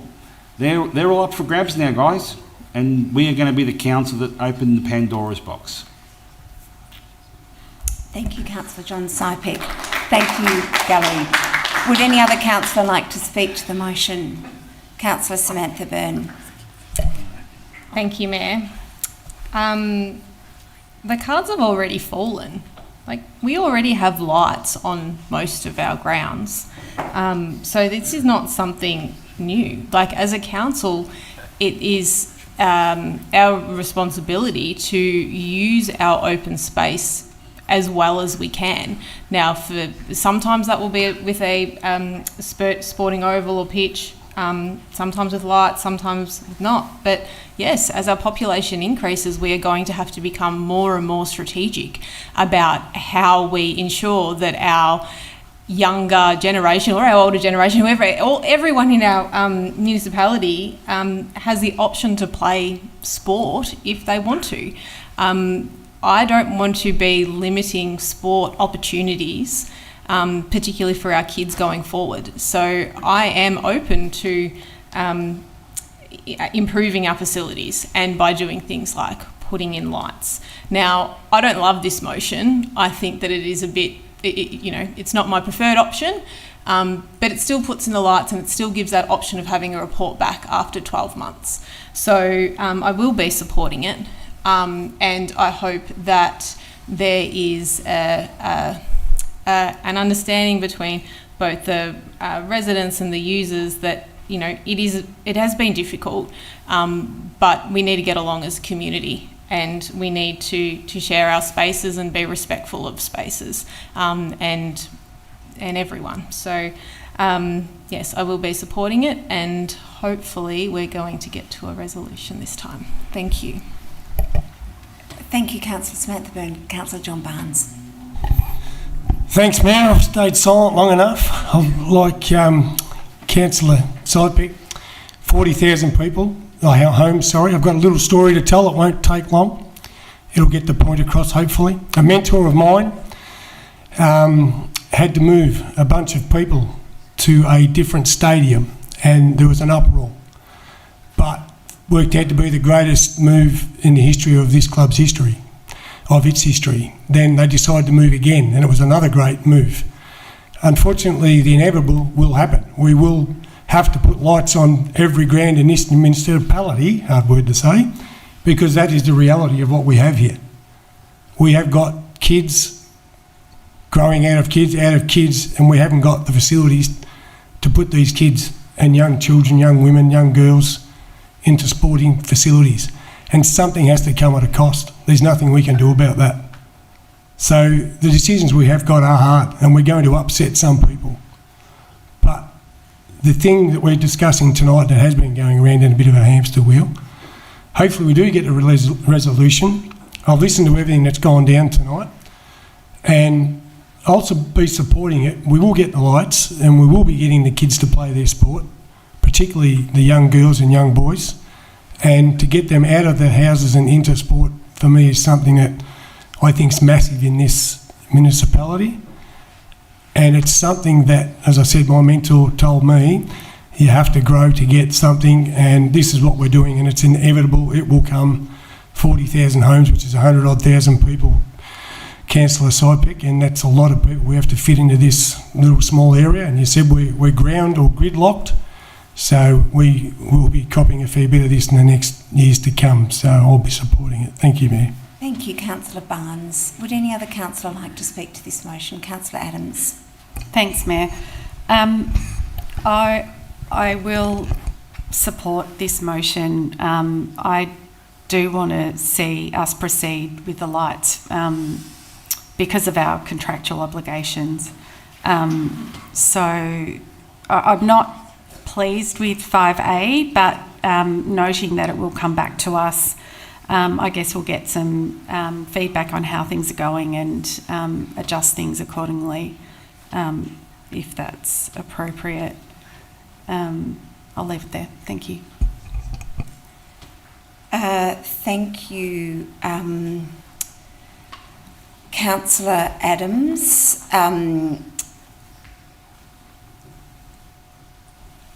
Sorry, I've just put your name in the wrong spot on my sheet here. I'm so sorry, Councillor Adams.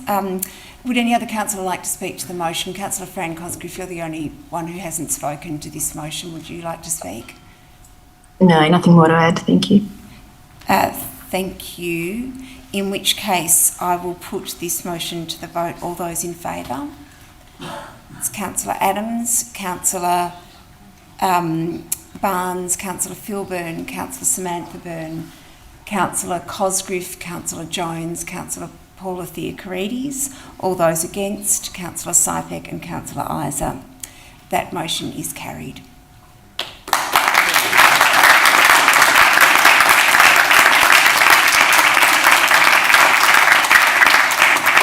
Now, I am going to adjourn the meeting briefly so that anyone may like to depart, and so that councillors can have a 5-minute bathroom break if they need.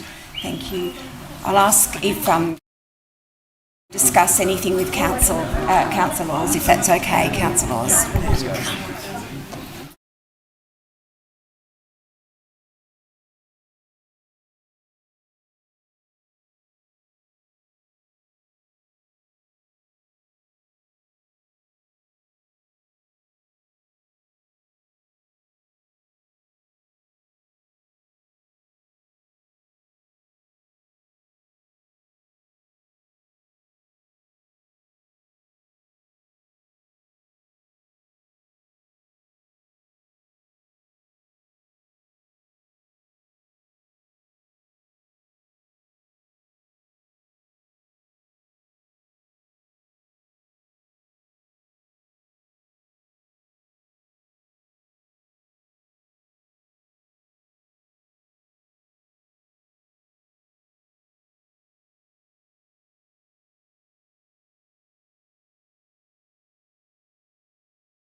Thank you. Apologies for that brief adjournment. Before we move to 9.2, indoor sports facility options, I did just want to note that last Thursday we heard from over 20 submitters to our draft 4-year capital works program at our hearing of submissions for our draft 4-year capital works program, and that this report addresses just one of the projects seeking financial support. I wanted to just comment on that to assure all submitters that we are working through all submissions and that this matter has been brought to us early to facilitate advocacy opportunities. So, indoor sports facility options, item 9.2. Councillors, the officer's recommendation is shown on the screen. Do I have a motion? Councillor Hamish Jones. Thank you, Mayor. I would like to move the officer's recommendation with an amendment by adding a point 4 that reads, advise in writing all relevant MPs and candidates, including but not limited to Joe Brisky MP, Federal Member for Maribyrnong, the Honourable Ben Carroll, State Member for Niddrie, the Honourable Danny Pearson, State Member for Essendon, Jess Wilson MP, Leader of the Opposition and State Member for Kew, Evan Mollen MP, State Member for Northern Metropolitan Region, that this is a key council advocacy priority for the 26-27 Victorian State Budget and 2026 state election, and that we are seeking a funding commitment for an indoor sports facility in Moonee Valley located at Essendon Fields. Similar correspondence should be sent to all pre-selected candidates in the seats of Niddrie and Essendon that request an update on council's advocacy priorities during the 2026 state election period. Thank you, Councillor Jones. Do I have a seconder? Councillor Adams. Thank you, Councillor Jones. Would you like to speak to the motion? Thank you, Mayor. Yes, I would just briefly, and given the time, I won't take my full 5 minutes, but I think that this is something that does need to be touched upon. Moonee Valley has a long history has historically lacked a major indoor sports facility. For many years, our basketball clubs, our netball clubs, they've all trained either at dispersed facilities, often outside the municipality. Community demand has far outstripped available indoor space. Previous councils have identified this need. It's been known for a long time, but this is but now we are progressing to a committed delivery pathway. The participation continues to grow, and where other councils have invested and moved ahead, now is our opportunity to come to the table. What this report does is endorse a preferred location for a highball facility within Moonee Valley and signals council's financial commitment to make this program a success. I feel like it's important that as a council we do put some skin in the game as a foundation for when we go to seek state and federal funding and look to attract potentially other partners to this project. It's time that we moved from the concept of a highball or indoor sports stadium as an idea to actually delivering for our municipality. As I mentioned, we are undersupplied. We are missing out on potentially other participation opportunities. I know clubs are turning kids away when we talk about junior participation. We're also missing out on potentially other social activities and social sport for adults, whether that's social basketball and netball competitions, pickleball, other indoor volleyball, all sorts of stuff that would be able to utilise this facility on an ongoing basis. It's year round, it's weatherproof, it's a multi-use community facility, and it's in a long-term investment in the health, sport and connection with our municipality. I think it's time we do take the lead on this. I heartily endorse the proposed motion as I've put forward, and encourage us to get out there and tell everybody about it after the fact. Thank you. Thank you, Councillor Jones. Councillor Adams. Thanks, Mayor. I'm happy to support the motion to endorse Essendon Fields as a preferred site. There are some really great positives at this site. There's plenty of space to potentially build 6 courts, ample parking and good accessibility. We've done a lot of work on our financial management to determine our borrowing capacity, and I'm comfortable at this stage to commit $10 million, which will likely come from borrowings for this project. This is obviously subject to finalisation of the 4-year capital works program in the council budget process for 26-27. Last week, Council heard from the community on their budget submissions, and as the Mayor stated earlier, we are still considering those as part of the 4-year program. Nominating Essendon Fields as the preferred location for an indoor sports facility is just the first step. There are things that we need to work through with regards to planning, construction, lease and operations of the facility, so we can enter into a satisfactory legal agreement. The report states the estimated cost for the facility to be approximately $32 to $36 million for a 4-court facility and $45 to $50 million for a 6-court facility. So we will require significant investment from other levels of government and or private partners. So I'm pleased to see that there is that point 4 in the motion that Councillor Jones moved. Advocacy by our local basketball and netball community has been ongoing for a long time. So this is a genuine step in realising this project, and it's really exciting. Thanks, Mayor. Thanks, Councillor Adams. Would any other councillor like to speak to this motion? Councillor Samantha-Byrne? Was that a hand? Sorry, I saw it go up and then down. Oh, I was looking everywhere. Did Councillor Cosgrove put her hand up as well? I couldn't tell us. She may have just been adjusting her. Anyway, No. I think it's fine. Okay.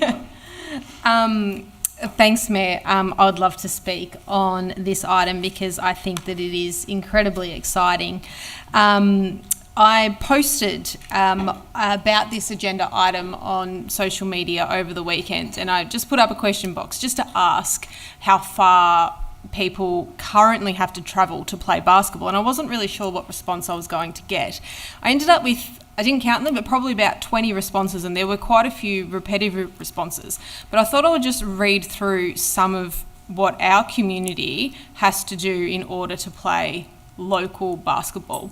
So we've got St Christopher's versus St Bernard's at Taylors Lakes, Avondale Heights versus St Christopher's at Taylors Lakes, St Bernard's versus St Christopher's at Derrimut, Aberfeldy versus Aberfeldy at Caroline Springs. I was notified that Keilor rep teams have to train in Gladstone Park, and I even got a comment from someone saying that they live in Moonee Ponds, play for Kensington because it's their closest club, and have to play their games in Port Melbourne. So this is the situation that we have for our basketball community, and this isn't even delving into the netball side of how far people have to travel. We're also not even going into the rep space yet, except for obviously that Keilor rep one. So it's incredibly exciting. I've never really had a preference as to where indoor courts go, whether it was at Queen Grove, whether it's at Essendon Fields. If Essendon Fields is now the preferred site, great, bring it on. It is a little bit bittersweet because I did think that after council advocating for so long, I came on in 2016 and there was already talk about an indoor stadium 10 years ago. But we did get quite close 4 years ago. We needed one of two things to happen. We had a $17.5 million commitment from the Liberal government, and we either needed the Liberal government to get up at the time, or we needed Labor to back it, and they didn't. And I've got fingers, toes, and everything crossed that we can get one of those two things to happen this time, so we can get this stadium that has been screamed out for forever. So I hope that there is support around the chamber. I thank Councillor Jones for the amendment. And I think that this is a really good news story, and I'm excited for it to be one of our top priorities going into the state election. Thank you. Thank you, Councillor Samantha Byrne. Would any other councillor like to speak to the motion? Councillor John Barnes. Thank you, Mayor. I endorse Councillor Jones's motion. We dare to imagine, I think, and we dare to dream.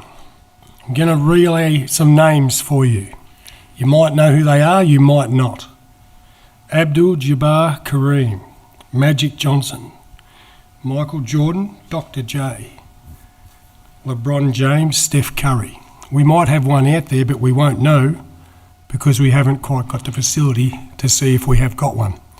Now, I sure as hell would love to know that we have one out there, and if we do, I would love to call him our own, and he would call Moonee Valley his home, and he would promote this municipality like there would be no tomorrow, and it would be amazing for us as a community. So this would be a great step forward. Thank you. Thank you, Councillor Barnes. Councillor John Sypek. Well, thank you, Mayor. And as Councillor Byrne said, this has been a long-standing issue. And when I got on the council, it was even back then discussion about it.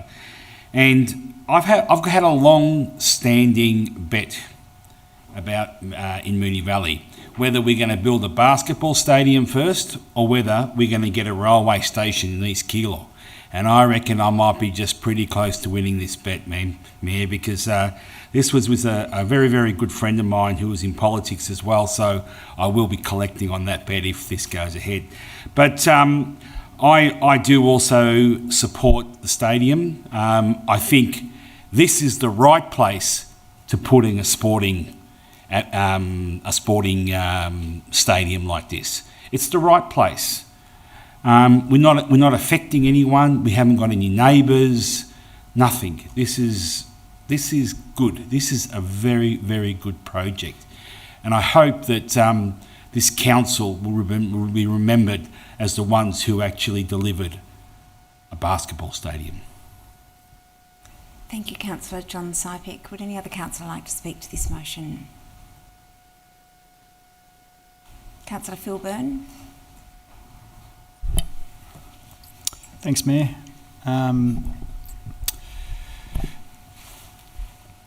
I'll be supporting the motion. Advocates for an indoor sports stadium and the officers highlight the need for an increase in the provision of compliant basketball courts and netball courts. I note the significant demand for courts and the increase in participation rates within the officers' report. What jumped out at me was the 2024 figures of 74% of the participants being under the age of 19, which is a significant amount of young people. A number of factors have aligned in relation to an indoor sports stadium for Moonee Valley, being the strong interest from Essendon Fields, a highest priority ranking from Basketball Victoria, Keilor Basketball Association's growth and advocacy, and potential role going forward. However, there's still much more to align. There's the formal agreements with Essendon Fields and funding from state and federal governments and potential private partners as well. And let's please ensure that netball is well and truly entrenched from the very start as we charge ahead. The other thing, I guess, of importance to ourselves is how prudently we manage capital works programs and future budgets, so we can continue to deliver for the Moonee Valley community as a whole. And we heard this on Thursday regarding some of the pressing needs of the Moonee Valley community, including, just to name a few, the Airport West Tennis Club pavilion facilities and the posts holding up the roof that you can't lean on, Strathmore Netball Club and their needs at Boeing Reserve and the remaining projects at Boeing Reserve as well. Disgusting toilet and shower facilities facing the Moonee Valley Knights, everything we do on climate adaptation, plus much, much, much more. So if the resolution is carried tonight, I wish officers all the very best in their negotiations with Essendon Fields, likewise the Mayor with her advocacy and with other levels of government, and I look forward to the continued advocacy of the basketball and netball communities. Thanks, Mayor. Thank you, Councillor Phil Byrne. Would any other councillor like to speak to this motion? Councillor Fran Cosgriff. Thank you. It's a really exciting one, and as colleagues have mentioned, previous councils have identified this a long time ago, this need, but it's taken a lot of work to get us to a place where we can actually hopefully get the rubber on the road. We've had, ducks lining up, but also a lot of work that we put into our 4-year capital works program, removing things that were aspirational but not possible, and prioritising what we needed to do. And as mentioned by colleagues, we'll continue to consider all of the submissions that went into the 4-year capital works program as part of that. But in doing that process and looking at our borrowing capacities and all of the other needs that we need to forecast for, climate being a big one and lots of other sporting needs. I'm comfortable to support the officer's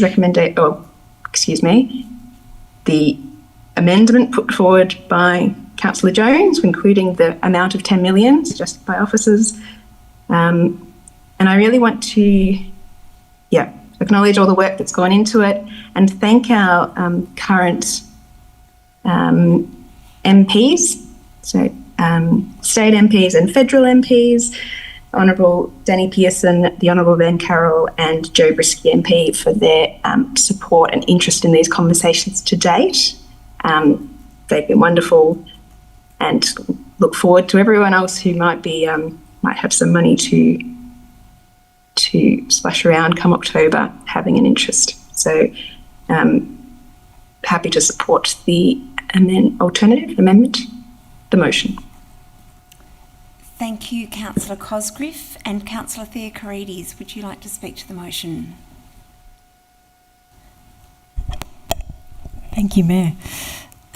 As fellow councillors around the chamber have mentioned, this is an important project for our municipality, not just because of what it delivers today, but because of what it represents for how we plan for the future.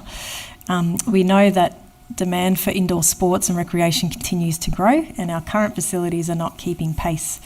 This is about more than sport. It's about access to physical activity, community connection, and ensuring our infrastructure reflects how people actually live and participate. Indoor facilities play a critical role in that.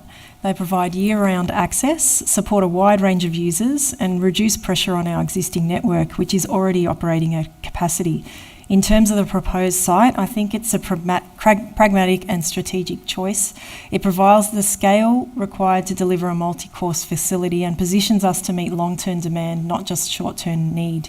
However, what's equally important, and what I do want to emphasise, is that this recommendation is appropriately structured with safeguards. The project is subject to securing a satisfactory legal agreement and appropriate tenure arrangements, which is critical.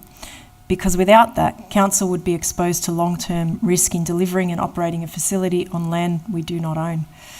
From a financial perspective, the report is also clear. Council is being asked to commit $10 million with the remaining funding to be secured from other sources. We also know that council will ultimately carry ongoing operational and maintenance responsibilities, so this is not a low-risk decision and it shouldn't be treated as one. But what we're doing tonight is not locking in delivery at any cost. We're setting a clear and responsible direction with conditions that ensures this project only proceeds if those risks are appropriately managed. This is what good governance looks like. I also support Councillor Jones' amendment to the officer's recommendation.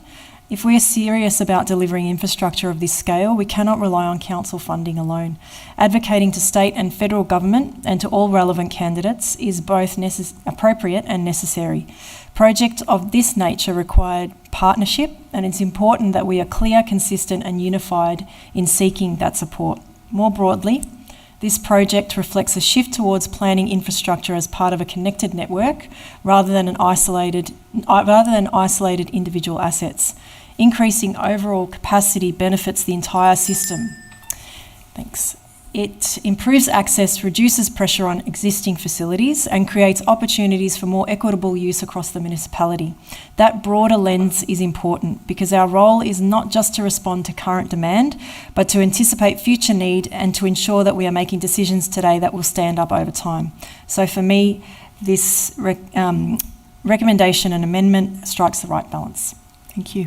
Thank you, Councillor Theocharides. There being no dissent, I'll put that to the vote. All those in favour? And that's carried unanimously. Our next report is item 9.3, proceeding with statutory processes for telecommunication leases on council land. Councillors, the officer's recommendation is on the screen. Do I have a motion? Councillor Philburn.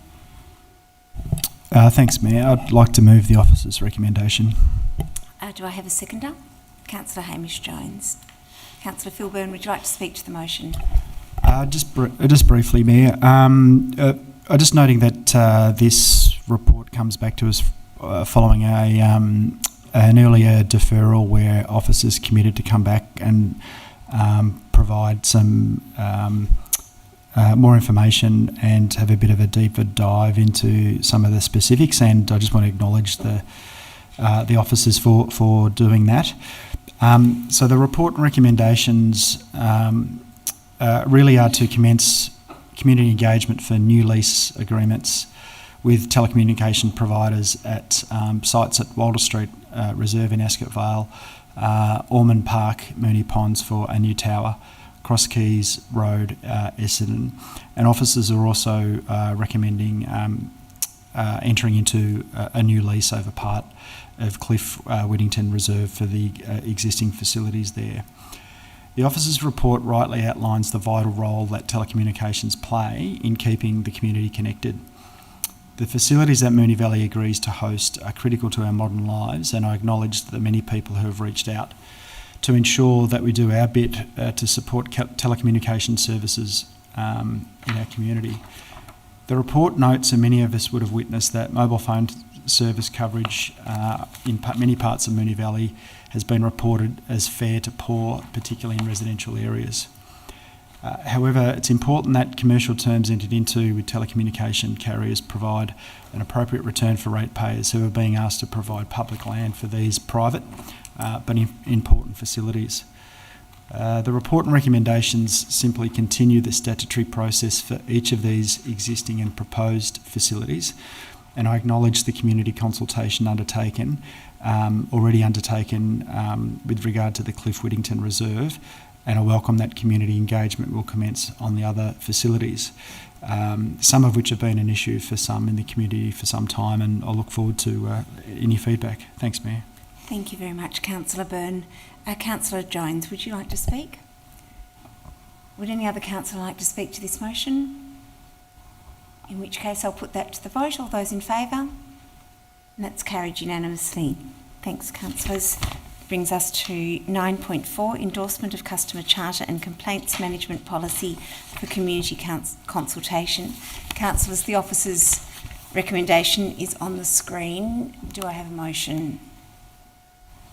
Councillor Jones. Thank you, Mayor. I'm happy to move the officer's recommendation. Is there a seconder? Councillor Samantha Byrne. Councillor Jones, would you like to speak to the motion? Just briefly, thank you, Mayor. As part of our 4-year plan and the discussions at the time of the MV 2040 refresh, we brought in a theme of trusted, and I think that this motion helps deliver on that theme by putting out the customer charter and complaints management policy for feedback. It helps us build accountability and trust with the community. It outlines a clear complaints process, hopefully improves service delivery and reduces frustration from residents, but I think it's important that we put it out for consultation because we need to ensure that it does achieve the community expectations that we're hoping that it will do. Thank you. Thank you, Councillor Jones. Councillor Samantha Byrne.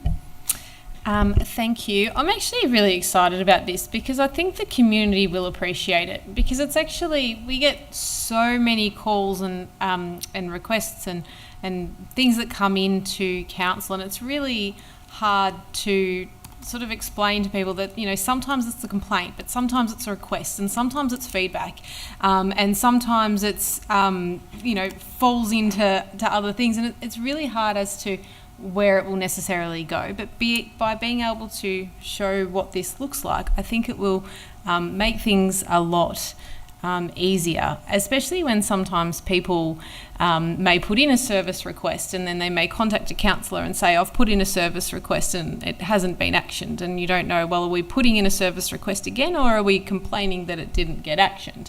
And I think that this will really help the process, and I believe the community will appreciate it. I don't know whether it'll get much feedback, but I think that it'll be something really helpful to refer back to for time going forward. So I'm glad to see this come through the chamber. So thank you very much, Mayor. Thank you, Councillor Samantha Byrne. Would any other councillor like to speak to this motion? Councillor John Sypek. Thank you, Mayor. Like I said before, I've been on council for quite a while, and this was always an area that was always it was manageable. It was really, really hard. But I just want to congratulate the officers over the last couple of years. they've done a great job, and I actually hear it from the residents. They tell me, they ring me up and they say, hey, I rang up the complaints department and things got done really quick, smart.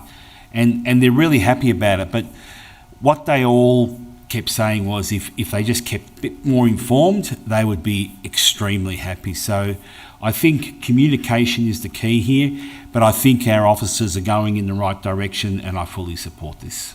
Thank you, Councillor John Sypek. Councillor John Barnes.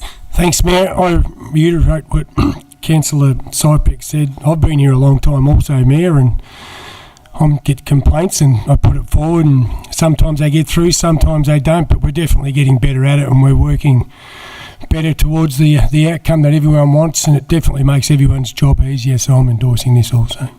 Thank you, Councillor Barnes. Any other councillor like to speak to this motion? In which case, having not heard any dissent, I'll put that motion to the vote. All those in favour? And that's carried unanimously. The next report is 9.5, signatory of the Swimmable Cities Charter. Councillors, the officer's recommendation is shown on the screen. Do I have a motion? Councillor Phil Byrne. Thanks, Mayor. I'd like to move the officer's recommendation. Thank you. Is there a seconder? Councillor Adams, thank you. Councillor Phil Byrne, would you like to speak to the motion? Thanks, Mayor.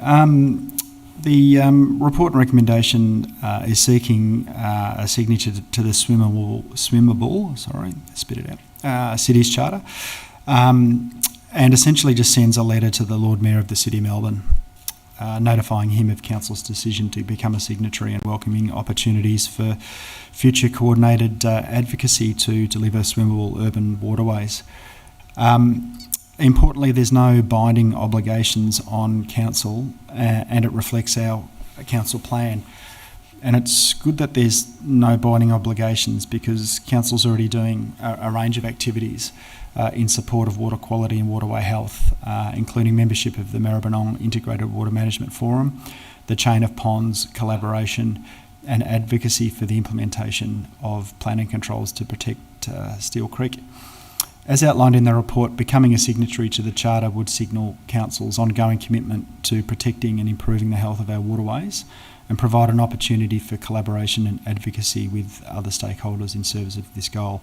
And I mean, swimming's something that we can all relate to, and it's sort of much easier to relate to than various scientific indicators of water quality. I guess we can swim in the Maribyrnong now if you fall out of a boat, but I'm sure we'd all welcome a water quality that was swimmable in of its own right. And I'd just encourage councillors to support the recommendation. Thanks, Mayor. Thank you, Councillor Phil Byrne. Councillor Adams, would you like to speak to the motion? Would any other councillor like to speak to the motion? Councillor Samantha Byrne. Thanks, Mayor. I will. And I think that this is a really lovely idea, and I think that it's really important for councils to be doing all the initiatives in terms of supporting our water quality and waterway health, and to be able to have sign on to this, I think, is a good thing. However, and I will be supporting it. However, it's not lost on me the current cost of living crisis that we are currently in. We are facing the most expensive petrol prices that I've ever seen. We're looking at $2.70 a litre up to $3. People are really struggling to pay their rates. It is difficult. Now, I note that there's no specific cost implication with signing a letter, but when you join into these, there will be evidently time and officers' time, and it will potentially lead to further costs down the track. And I think it's just something to be mindful of, that when we enter into these charters, that some people will be mindful of the implications. But as someone who has swum in the Maribyrnong River, once on purpose and once not on purpose, a long time ago, it would actually be good if our waterways were swimmable, but we'll see how it goes. Thanks, Mayor. Thank you, Councillor Samantha Byrne. I'm just hesitating because I'm conscious of the contents of 4.1 and 4.2 in the report, and just wondering whether there may have been a slight misrepresentation with respect to those points, which note that there are no financial commitments, and I won't require a withdrawal of any comments at this stage, but I will just perhaps refer to 4.1 and 4.2 of the report for clarification. Would any other councillor like to speak to this report?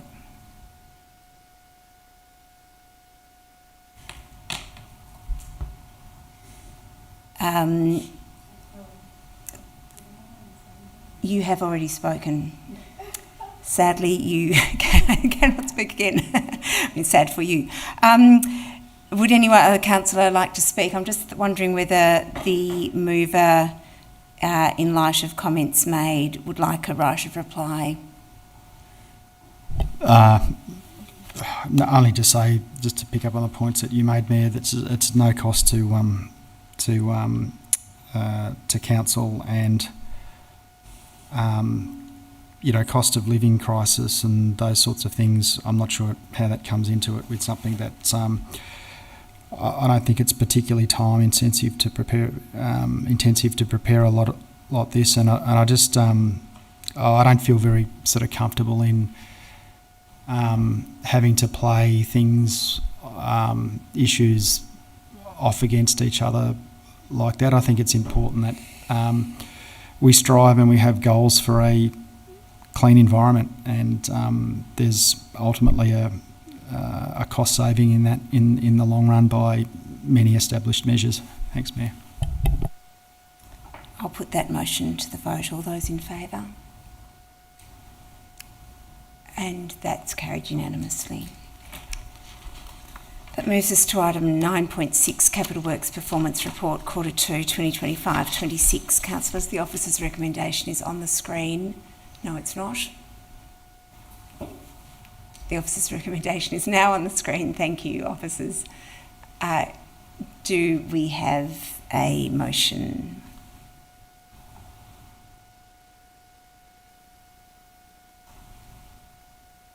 I'll call again. Would anyone like to move a motion on this item?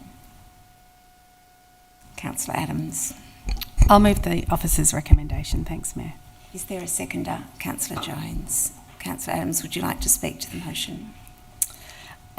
So this report endorses adjustments made to the 25-26 Capital Works program budget in Quarter 2, notes year-to-date expenditure and the status of on-hold projects, and endorses the substitution of early indicative carry-forward projects with $2.05 million of future year projects to be brought forward.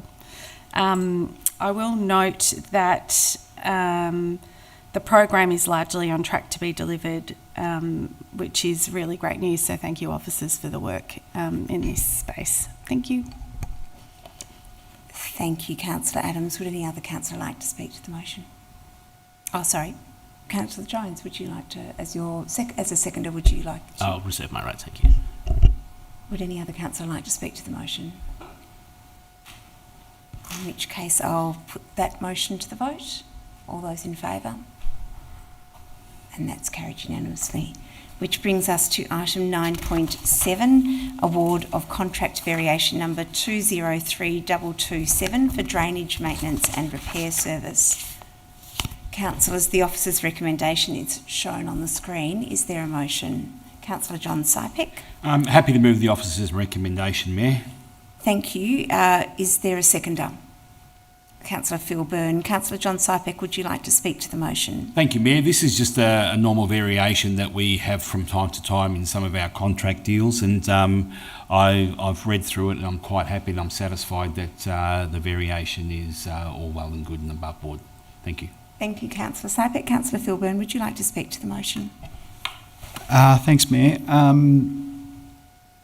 Yeah, just to Yeah, just to add to Councillor Sypek's comments around the fact that the increase in estimated expenditure does not correlate to an increase in the schedule of rates under the panel. So, but nonetheless, it provides an opportunity for contractors to intervene earlier in drainage and maintenance repair contracts.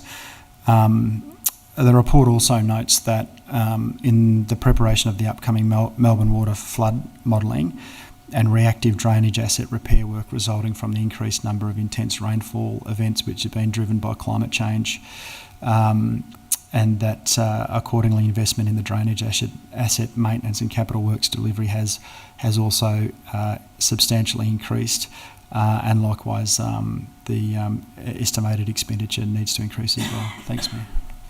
Thank you, Councillor Philburn. Would any other councillor like to speak to the motion? In which case, I will put the motion to the vote. All those in favour? And that is carried unanimously. That brings us to item 9.8, award of contract number 100083 for conservation open space management. Councillors, the officer's recommendation is shown on the screen. Is there a motion?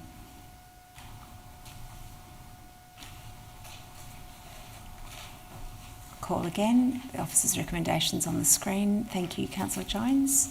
Thank you, Mayor. I'm happy to move the officer's recommendation. Thank you, Councillor Jones. Is there a seconder? Councillor Theocharides. Councillor Hamish Jones, would you like to speak to the motion? Just briefly, Mayor, thank you. I endorse the officer's recommendation. I think it protects some important biodiversity we have in our community. It protects our natural assets. It ensures consistent management standards, and it's important for ongoing sustainability and community amenity. Thank you, Councillor Jones. Councillor Theocharides, would you like to speak to the motion? Would any other councillor like to speak to the motion? In which case I'll put that to the vote. All those in favour? And that's carried unanimously. That brings us to item 9.9, the last report on tonight's agenda, the Arbiter's determination and statement of reasons for decision of the internal arbitration of Councillor Sypek and Councillor Adams, in brackets IAP 2025-26, close brackets. Councillors, the officer's recommendation is on the screen. Do I have a motion? Councillor Cosgriff. I move the officer's recommendation, thank you. Is there a seconder? Councillor Philburn. Councillor Cosgriff, would you like to speak to the motion? Councillor Philburn, would you like to speak to the motion? No, thanks, Mayor. Would any other councillor like to speak to the motion? In which case I'll put that to the vote. All those in favour? And that's carried unanimously. That brings us to item 10 on the agenda, notices of motion, but councillors, as we have none listed on the agenda tonight, we will move to item 11, which is urgent business. Councillors, do we have any urgent business tonight? In which case, we will move to confidential items, item 12, but we have no confidential items listed on the agenda this evening. And before concluding the business on our agenda, I did omit at the beginning of the meeting to say hello to the Year 3 and 4 students at St Martin de Porres Primary School who visited Council Chambers last Wednesday to discuss their current learning module, local government. Councillor Samantha Byrne and Councillor Hamish Jones were also there, and we all, councillors around the table, hope that you enjoyed being in the council chamber, and also hope that you are all in bed, asleep. So that concludes the business on our agenda this evening. Thank you for joining us tonight. The next council meeting will be held on Tuesday, the 28th of April 2026. So I declare this meeting closed at 9:17 p.m. Thank you and good night.